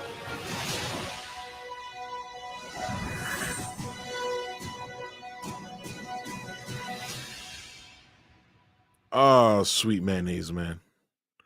Sweet, sweet mayonnaise. And I'm not saying that in a flattering manner. Too much damn mayonnaise. We're just gonna roll right into it. Now we're gonna talk about look at Marianne Williams. Well, she doesn't have like an ad or anything, but this is like an announcement, and I'm just gonna give my thoughts on her running. It's gonna be brief, probably, because in Commitment 2024, former Democratic presidential candidate Marianne Williamson is making a run at the White House. Over the weekend, the author took to Facebook saying she will formally announce her campaign on Saturday. In 2020, Williamson ended her campaign a month before the New Hampshire primary. Now, last Friday, First Lady Jill Biden told reporters President Biden intends to run for re-election, but no official announcement has been made. So yeah, that was like a brief little news clipping. It's Marianne Williamson. Y'all all saw her. She couldn't even handle a fucking interview with RBN. You know, like, come on, man. This is a joke. And you got people like Breaking Points, Crystal Kyle, and all the motherfuckers Bree was another one. Is another one. They're even getting like the TYT motherfuckers in the majority. I don't know if a majority reports on board with her, but like I've seen a couple TYT people talk because Mike Figueredo and fucking what's her face, the one Francesca, whatever the fuck her name is, that bitch. They were talking about her too in flattering ways. So I'm like, they're like the fact that because Bernie's not running because Bernie's all in on Biden. It's a joke, bro. I'm not even. I don't vote. I voted for the first time in 2020, and I voted third party. I voted for the Green Party, and they rigged their own election. I'm done, bro. I'm done. I'm done, bro. It's over. It's over. If you think you're going to vote your way out of this, you're a clown. I think it's better for people to be talking about mutual aid. That's a good thing. That's what we should be doing, looking out for each other. But like looking like this, it's not. I already told you it's not going to be peaceful. It's not going to be peaceful. These niggas is not letting go of power, and you're definitely not going to do it at a fucking voting booth. So, yep. So yeah, that's that. Let's go ahead and move into this policing article because I found this fascinating. So you got Democrats all on board with police. You have Republicans that pretend Democrats aren't on board with police, and regular people get caught in the middle and believe, all of their bullshit when it's all bullshit. None of them, all of them are in favor. All of them are all in on the police state. That's what I keep trying to explain this to people, but they don't want to hear it. People don't want to hear it. So let me make this more full screen. I'll take the background off. Oh, all right, whatever. It's still going to be there. All right. Police have no duty to protect you. Federal court affirms yet again. This is from 2018. Following last February's shooting at Marjorie Stoneman Douglas High School in Parkland, Florida, some students claim local government officials were at fault for failing to provide protections to students. The students filed suit, naming 6 defendants, including the Broward School District and the Broward Sheriff's Office, as well as School Deputy Scott Peterson and campus monitor Andrew Medina. On Monday, though, a federal judge ruled that the government agencies had no constitutional duty to protect students who were not in custody. The latest decision adds to a growing body of case law establishing that government agencies and including police agencies have no duty to protect citizens in general. That's crazy, bro. That's crazy. Neither the Constitution. This is from. I think it's from the New York Times article that they linked. But neither the Constitution nor state law impose a general duty upon police officers or other governmental officials to protect individual persons from harm, even when they know the harm will occur, said Darren L. Hutchinson, a professor and associate dean at the University of Florida School of Law. Police can watch someone attack you, refuse to intervene, and not violate the Constitution. That is because police are state soldiers. That is literally what they are. They are there to uphold the state. The Supreme Court has repeatedly held that the government has only a duty to protect persons who are in custody. Moreover, even though the state of Florida has compulsory schooling laws, blah, blah, blah, courts have rejected the argument that students are in custody of school officials while they are. I made the argument they shouldn't be there anyway. Police shouldn't be there. They usually make the situation worse. In most instances, Mr. Hutchinson said, custody is narrowly confined to situations where a person loses his or her freedom to move freely and seek assistance on their own, such as prisons, jails, or mental institutions. Hutchinson is right. The Supreme Court has made it clear that law enforcement agencies are not required to provide protection to the citizens who are forced to pay the police for their services. And the cases DeShaney versus Winnebago and Town Castle Town of Castle Rock versus Gonzalez, the Supreme Court has ruled that police agencies are not obligated to provide protection of citizens. In other words, police are well within their rights to pick and choose when to intervene to protect the lives and property of others, even when a threat is apparent. Let me say that one more time because I want y'all to see my face when I say this.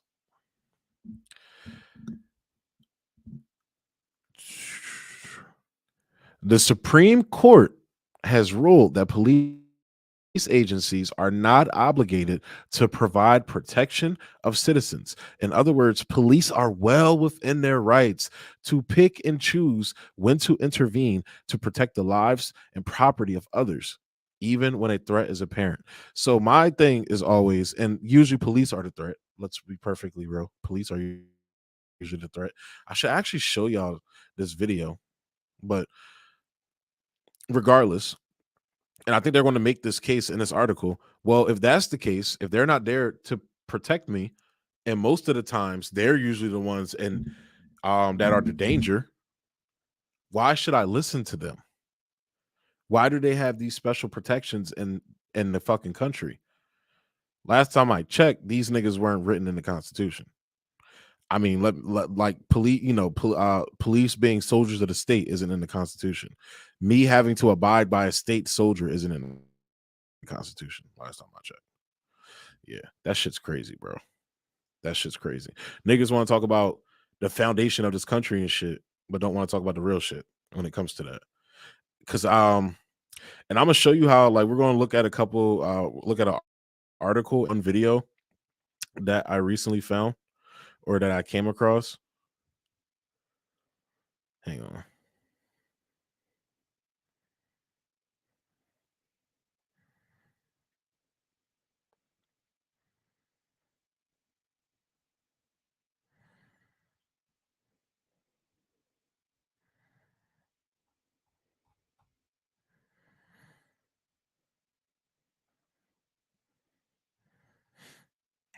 Cause based upon the video I just saw, man, that shit is crazy. Hold up.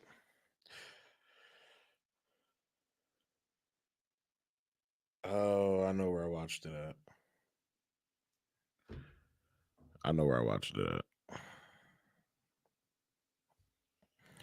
I saw it on Facebook. I saw it on Boomer Book.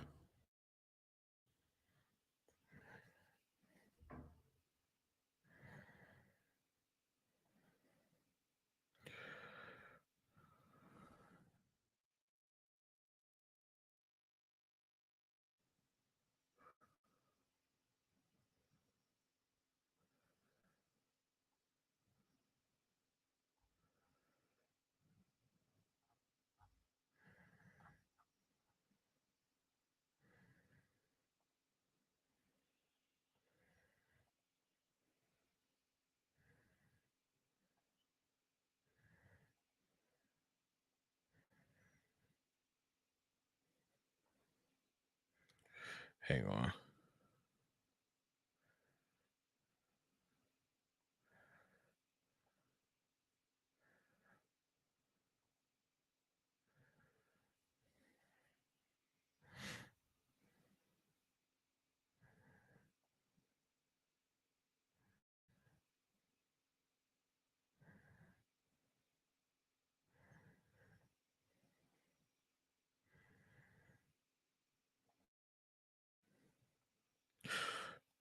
Trying to get this video queued up so I can show y'all.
All right, I'm just going to.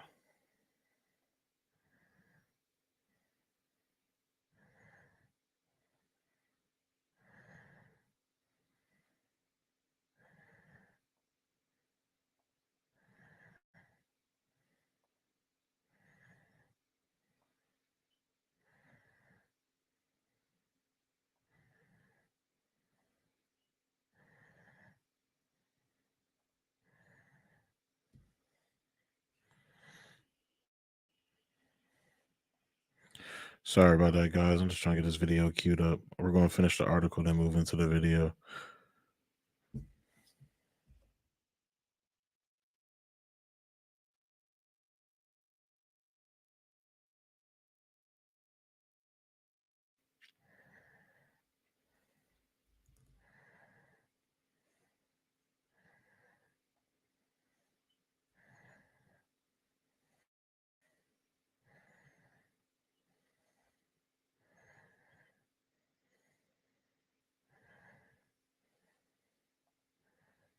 All right, bet.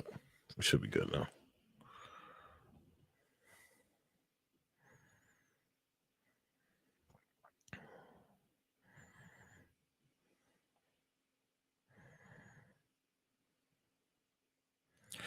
All right. Sorry about that, guys. Getting back to the article, though. In the cases, DeShaney versus Winnebago. Let me get back here.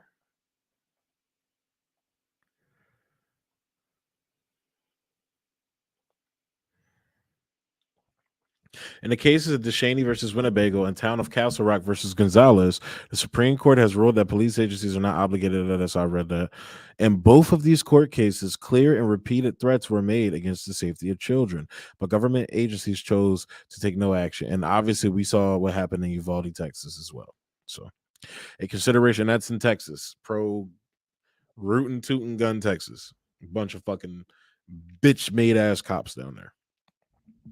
A consideration of these facts does not necessarily lead us to the conclusion that law enforcement agencies are somehow on the hook for every violent act committed by private citizens. This reality does belie the often made claim, however, that police agencies deserve the tax money and obedience of local citizens because the agencies keep us safe. Nevertheless, we are told there is an argument here, a social contract between government agencies and the taxpayers and citizens. And by the very nature of being a contract, we are meant to believe this is a two-way street. The taxpayers are required to submit to a government monopoly on force and to pay these agencies taxes. In return, these government state soldiers, that is what they are. In the case of police agencies, these services are summed up by the phrase to protect and serve. They're there to protect and serve the state, a motto that has in recent decades been adopted by numerous police agencies. But what happens when those police agencies don't protect and serve? That is what happens when one party in this alleged social contract doesn't keep up its end of the bargain. The answer is very little. The taxpayers will have to pay their taxes and submit to police agencies as lawful authority. If the agencies or individual agents are forced to pay as a result of lawsuits, it is the taxpayers who will pay for that too. Oh, sure, the senior leadership positions may change, but the enormous agency budgets will remain.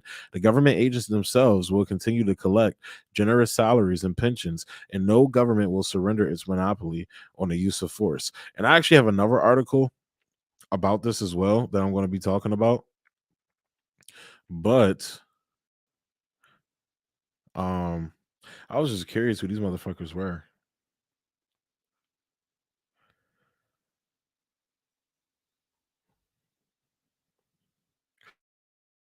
I think this is like that Mises libertarian group.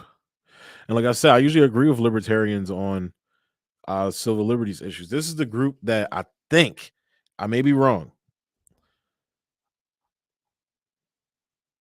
Let me see. Because I was curious when I saw like because I remember everybody was talking about these niggas on there. Where's there about?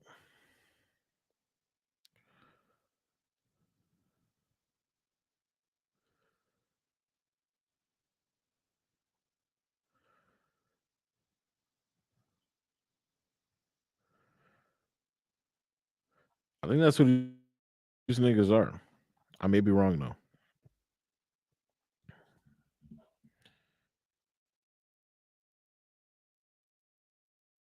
Yeah, they're called like the Mises Caucus. And look, I don't. Some of these niggas may be racist. They may be. I don't fucking know. All I know is like that they're making an argument for police abolishment.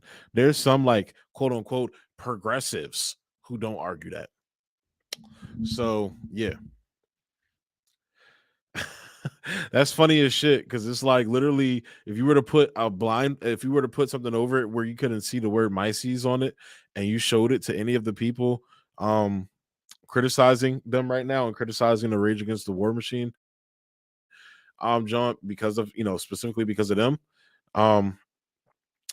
they will probably agree with most of what those people are saying. And that's the crazy part. But we're going to go ahead and watch this video now. That is just absolutely, I'm going to tell you right, it's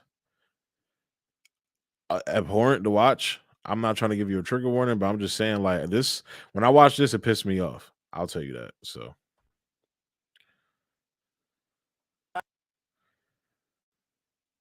What the fuck? I'm talking. I understand you say you got some. They want you gone. I'm talking. I understand you say. So this is something that I saw earlier. A friend actually sent me this earlier today. Knoxville, Lisa Edwards insisted she was sick at Fort Sanders Regional Medical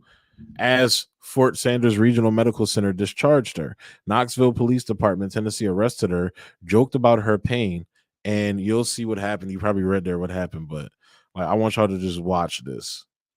This shit is crazy, bro. It made me, like I said, it made me fucking pissed. It made me mad. They want you gone. I'm talking. I understand you say you got some problems going on.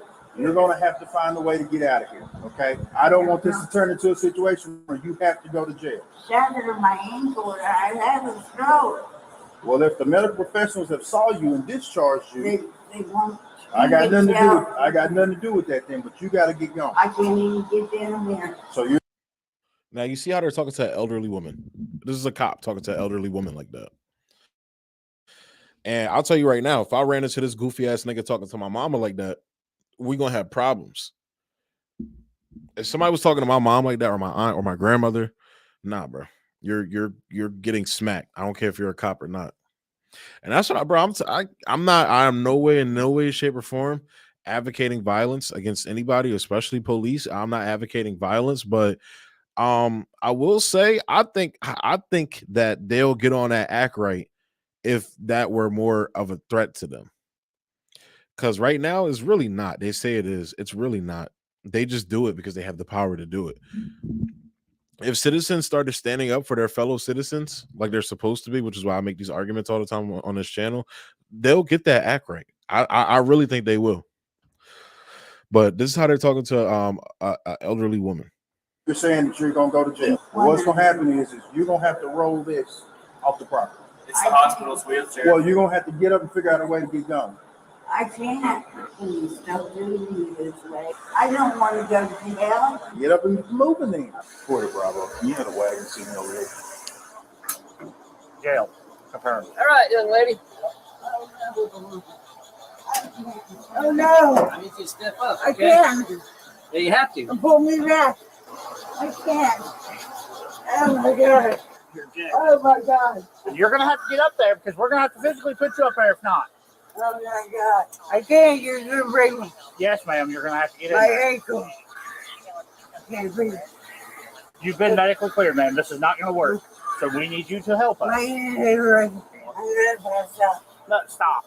Okay, it's not working. Okay, just stop. You've been medically cleared, so we know better. Oh my God. This is an elderly woman. Oh my God.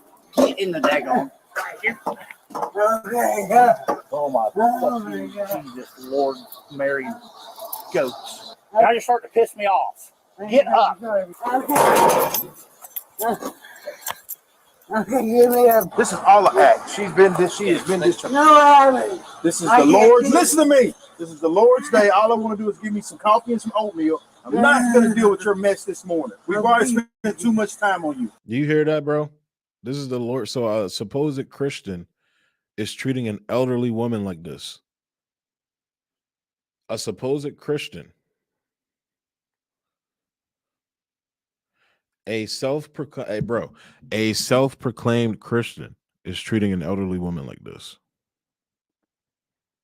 These people are fucking evil.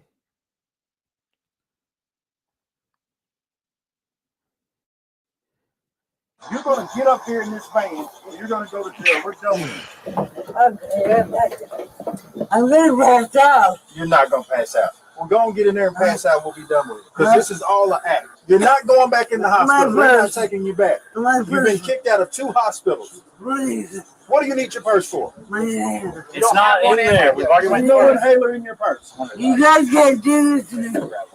Oh my God, dear Lord. Well, you're about to happen? You're about to get some more charges. That's what's about to happen. Out of my head. Well, the hospital already said they ain't taking you back. You got what? I got you. Don't you dare fucking throw yourself on the ground. Oh my God. I'm going to die. Not going to die. My problem with me is that I know it's all an act. We all know that. Don't have an inhaler in your purse, ma'am. This is your inhaler. The medicine is missing. Get a stretcher. Get a stretcher? Yeah. Why we need a stretcher? I can't breathe. Oh my God. You do not have an inhaler. Hey, I want to sit this. Right there. Please hurry. I thought she didn't have an inhaler. They found it. They found the inhaler after they told her it wasn't fucking there. Ma'am, you're not getting a stretcher. I'm going to die. The hospital discharged you. They said everything was fine with you. No, we found it. Please set me up. You got yourself down. We set you up like 10 fucking times. Just stay on the other side of the river. Uniform's all nasty from her. You want a cigarette? No. Please set me up. When you get out to jail, you better not pull this stunt.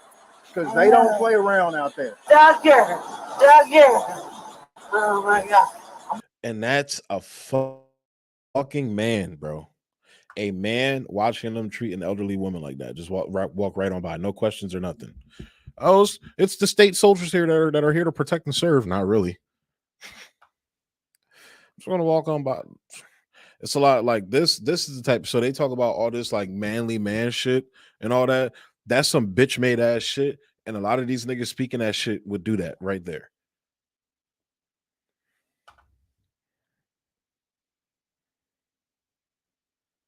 She didn't call me doctor when I walked up. I was kind of thinking just leave her on the sidewalk, throw a white blanket over, and everybody can go about their day. She's already got a warrant on her now. Disorderly, impede the sidewalk. I'm going to have to go. You're about to get an extra charge for disorderly conduct. You're about to get anything I can think of. Impede the sidewalk. I'm going to have to go. And they know they're on camera. They know they're on camera. This is their I'm pretty sure this is body cam footage. They're on fucking camera. This is just like the Tyree Nichols situation. They don't give a fuck, bro. And I guarantee you, all of them, when you find out what happened, find out what happens at the end, I guarantee you they're all going to get away with this. I promise you. Everything I can think of. There's no stretcher for you. Yes, it is. I'm sick. Oh my God. You guys are going to let me die. Please set me up. Sir, please. You're going to kill me. Please. I beg you. Stand up. Walk. We know you can walk. Now stop. Oh no. Oh my goodness. Oh my goodness.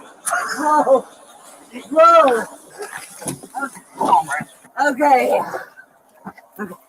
Now Stop up. You can set yourself up.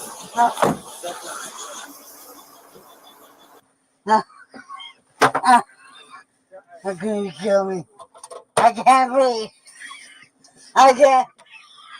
What's that? Set me up. You pulled yourself too. Set me up. Oh my God. Scoot back towards me. Pull me. I'm sorry, I ain't doing Okay. You guys You're fine back there. Stop it. take me to the I ain't hospital. dealing with you today. You're fine. Something for me. I can't breathe. Oh my God. Please help me. Just lift yourself up. I can't.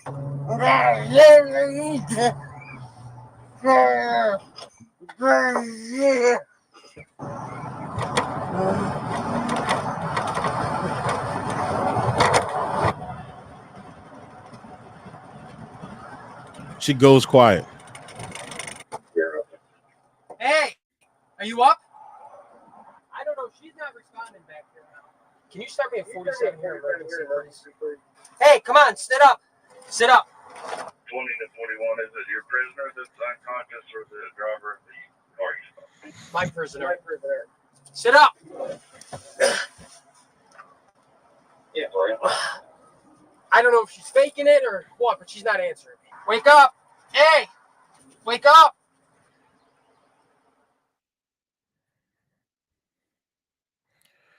Knox County DA Charm Allen says no charges have been filed against officers involved. Knoxville police say an internal investigation is ongoing. I'd be willing to wager they're not going to find anything. They're not going to find any wrongdoing.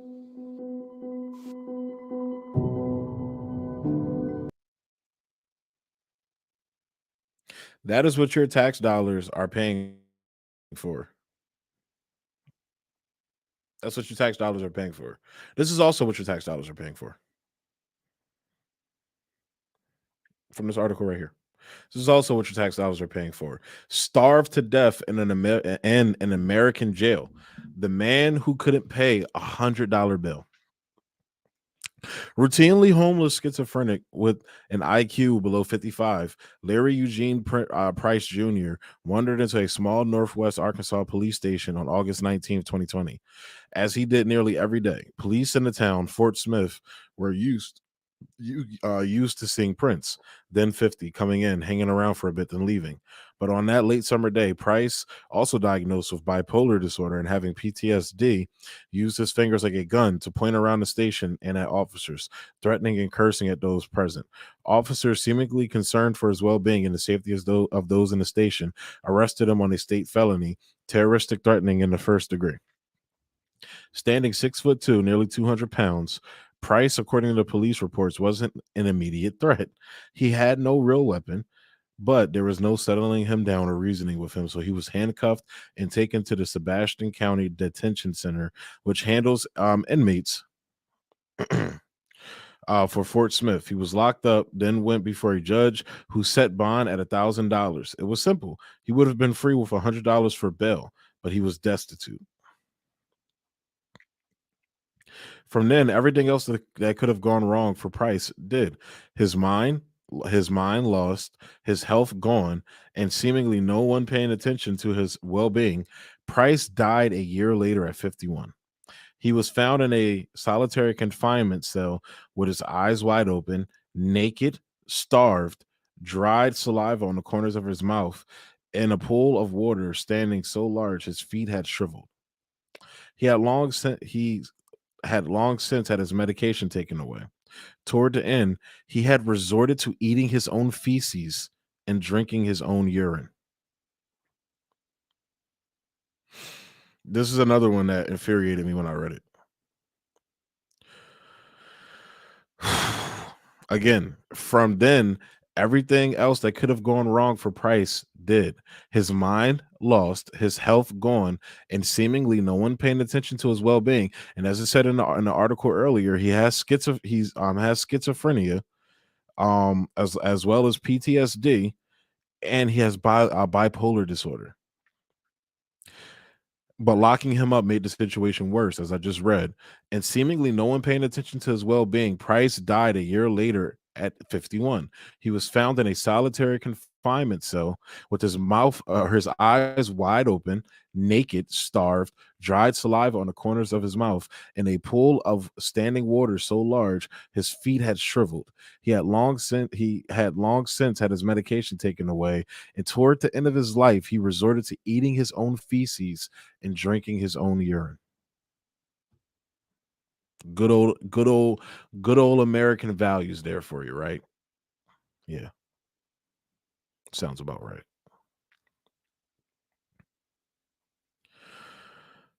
By the time emergency services arrived at the jail to attempt to resuscitate Price, normally a solid man, he weighed only 90 fucking pounds. EMS records show yet even after his death, the jail monitors continued to give reports stating inmate in cell okay. I was appalled. A developmentally disabled ill man who couldn't afford his low bail amount was held in solitary confinement for a fucking year. I added the fucking part, said Eric Hype, a Seattle attorney with Budge and Hype PLLC, representing the Price family in a 29-page civil rights and wrongful death lawsuit filed Friday in federal court in Arkansas. And they're going to show some of the images down below. He was not serving a sentence, Hype told Newsweek. He was awaiting trial the whole time for a crime that he wasn't even fucking mentally capable of committing. Even if you put everything else aside, this alone is a travesty of justice. There is no excuse for an atrocity like this. But we're going to talk about China. They want to talk to you about China and how China is so bad. Nikki Hailey wants to tell you how good it is to live in the fucking America where a mentally ill man gets arrested for having a mental incident, and he basically gets tortured to death, starved, and resorted to eating his own feces and drinking his own urine. The lawsuit specifically targets Sebastian County, which runs the detention center where Price died, as well as Turnkey Health Clinics, a for-profit Oklahoma City firm contracted to look after its medical services. Private.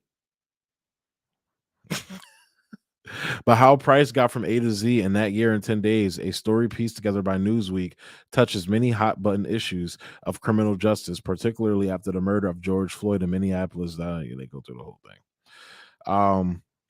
Bail, the 3 months before Price's arrest, bail reform, staffing, and medical availability for the incarcerated, particularly in local jails, the privatization of correctional functions, technology used to monitor prisoners' well-being, the treatment of black men and women in police-related incidents or custody, as well as jail overcrowding that Kamala Harris is perfectly okay with for the sake of free prison labor for corporations, and how law enforcement handles people with mental illnesses.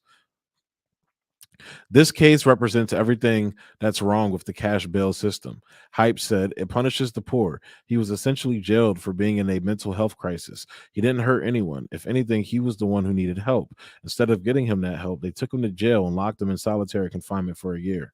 This was a colossal systemic breakdown. So that's him before, right? And you see what his cell looked like when he died. That's him before. Now, this is, autopsy photos. That's what he looked like afterwards. Sebastian County set up a mental health court the year Price died, but it took effect January 1st after Price's arrest and too late to save him. The court looks for rehabilitative services or alternatives to jail or prison. So this is another article I'm going to link down below because it's a extensively long article, but you get the gist of what's going on. And I say it all the time, here, here on this channel, but this is America, man. This is why I say it's over, bro. Look at how this is how we treat our mentally ill, bro. This is how we treat motherfuckers with mental health conditions. And I think her name's Oluyemi. I forgot her last name.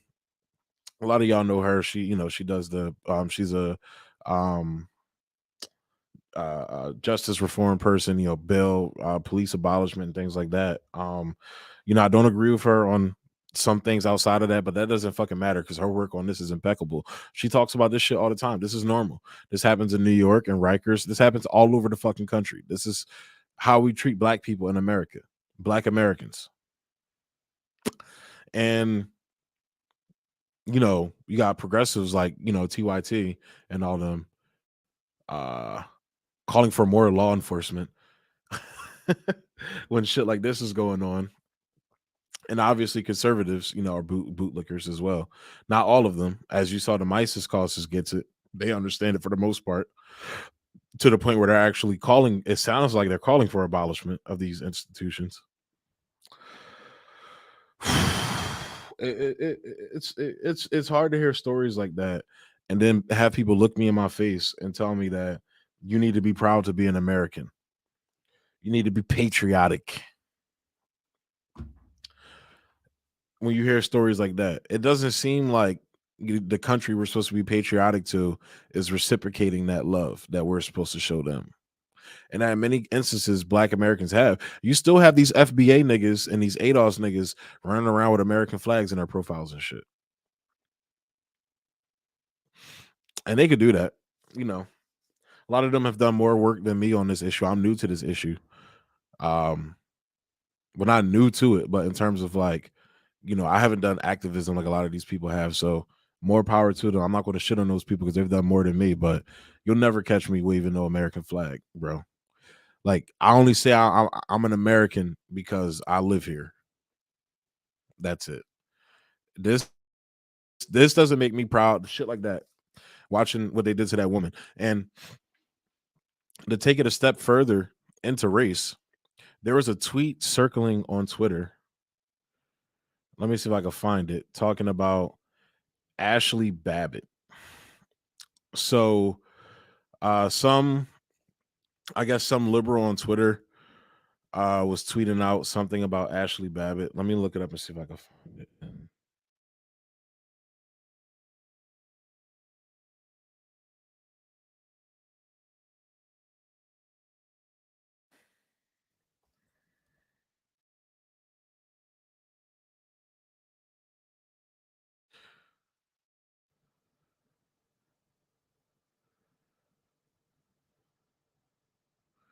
Here we go.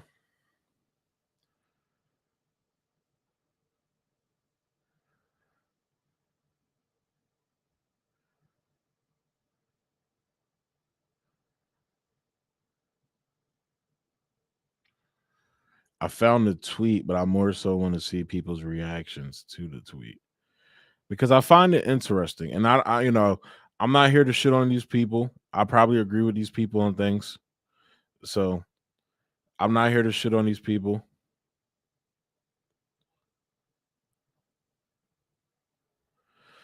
But hang on one second.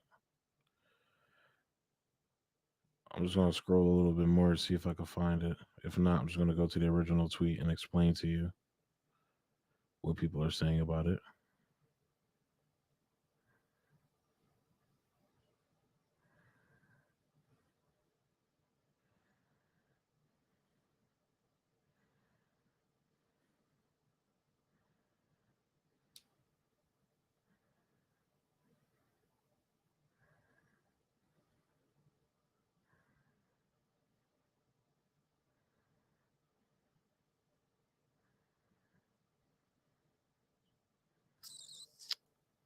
Cannot find it.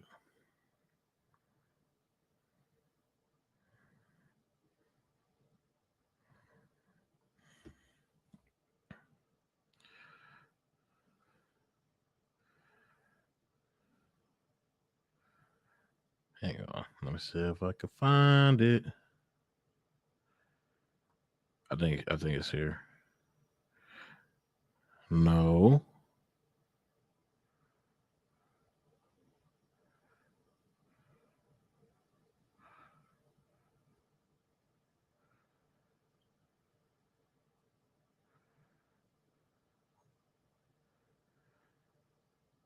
Don't you hate when you can't find tweets? I fucking hate that shit.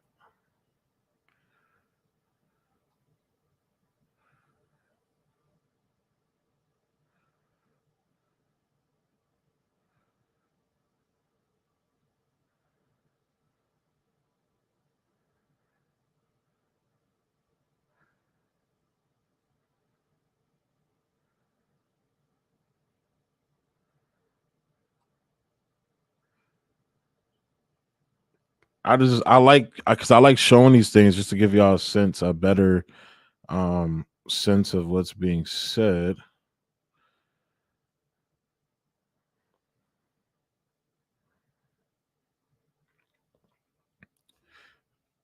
Oh yeah. All right, here we go.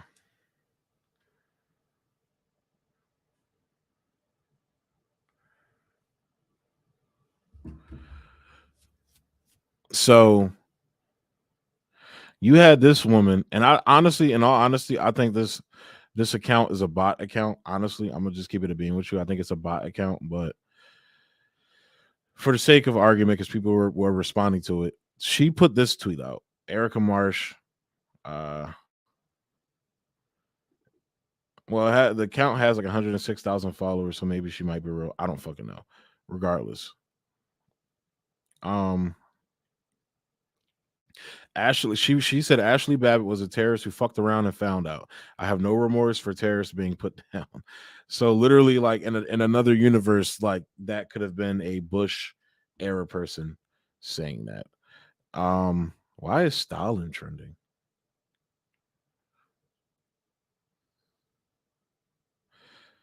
Oh well, I might have to look into that when the stream's over. But yeah, so Ashley Babbitt was a terrorist who fucked around and found out. I have no remorse. I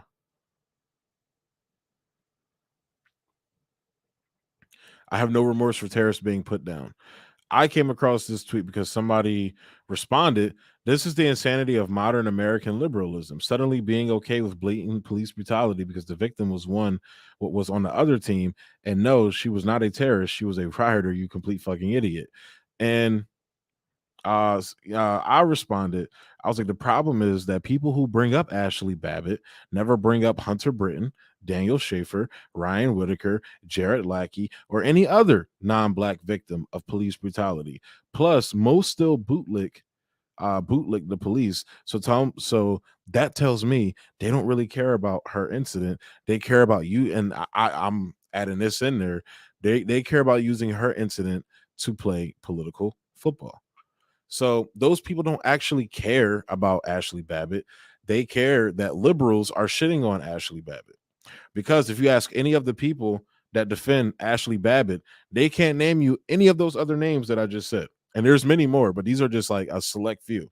Tony Tempa, Jared Lackey, Daniel Schaefer, Ryan Whitaker, Hunter Britton, and there's way more of white people victims of police brutality paid with their fucking lives. And we all know the black ones, George. You know, you can just go down the list yourself. We all know. So it's like you care when it's somebody on your team. You're the one playing political football, because I guarantee you none of those people in the comments of that tweet knows any of those people's names or knows their situations. And in some cases, their favorite conservative pundits defended the police's actions in those cases. So again, the police are repressive soldiers of the state. That is what they are. I don't care if you have a son that's a cop. I don't care if you have a dad that's a cop. I don't care if you have a husband that's a cop, cousin, whatever. There's no such thing as a few bad apples. They're all part of a rotten, decrepit system. Corrupt system. Not even corrupt, because they're working the way they're supposed to. They are there to protect the rich. That is what they're there for. So if you still are bootlicking the police, then you don't actually care about Ashley Babbitt. You don't actually care. And I'm willing to bet that you either think all lives matter, or you're like, in response to Black Lives Matter, you say, well, what about white lives? Don't white lives matter? I'm willing to bet that. There's some honest people out there, but for the most part, it's a lot of ignorance that say this shit, that play this political football when it comes to this issue. And this is the point I make from the black perspective. I'm looking at white people defending police as the police are killing other white people. So we all know that the statistics. Black people are killed by the police at a disproportionate rate to our population size, whereas in sheer numbers, white people are killed by the police more. So if your own people are getting killed by the police, why are you still defending the police? And this is where I say there's only one logical conclusion that you could get to. These people are evil. They're fucking evil. That's flat out. That's what it is. I'm sorry to tell you that. That's what it is. You could possibly make an argument to me that they're just ignorant. I might be willing to hear it. Because I have gotten through to some people about police. Very few, but some.